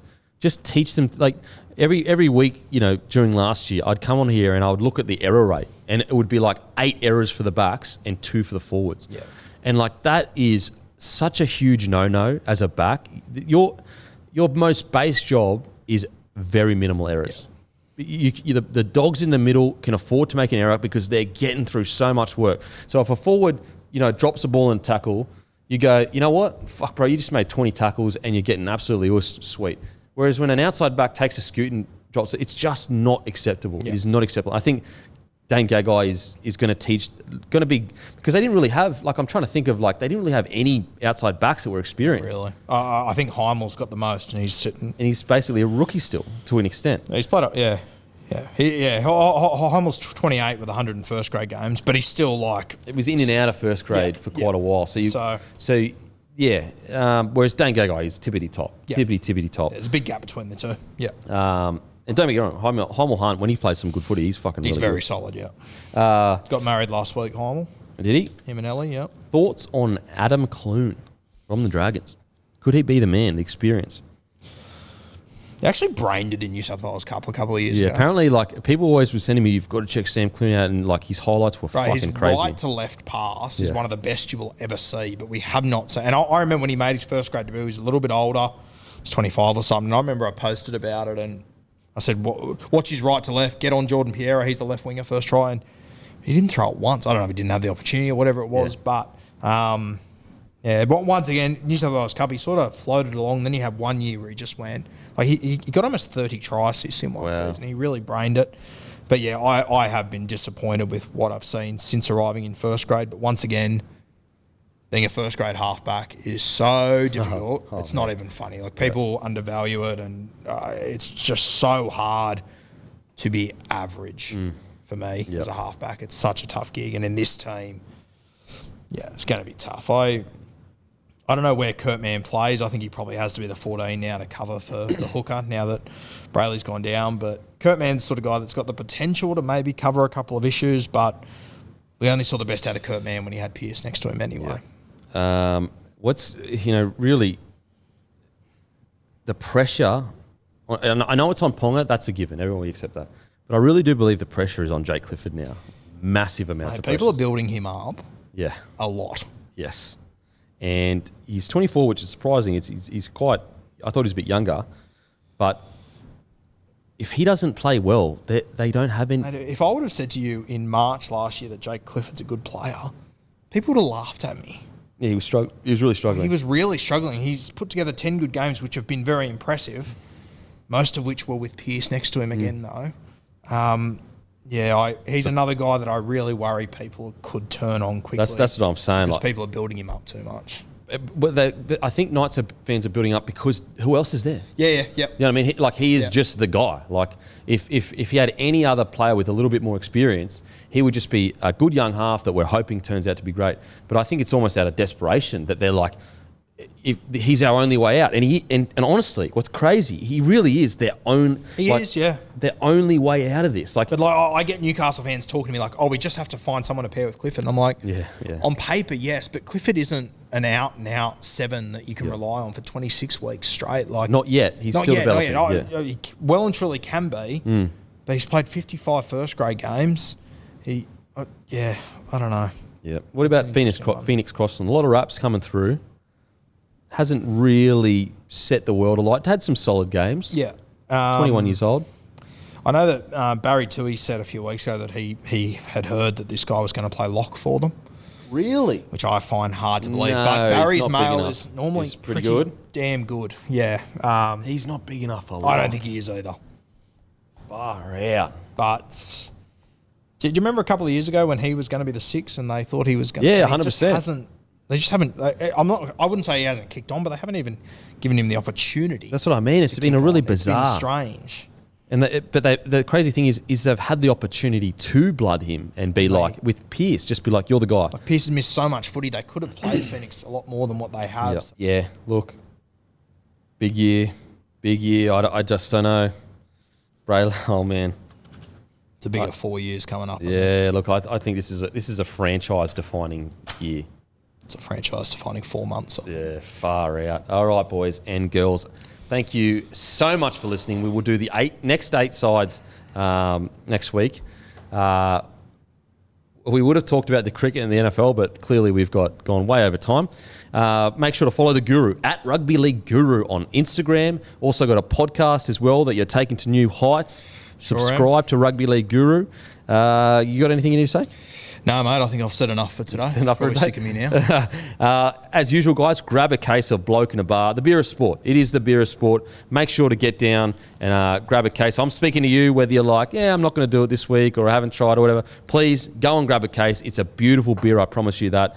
But as usual, I'll go and fuck myself. Thank you.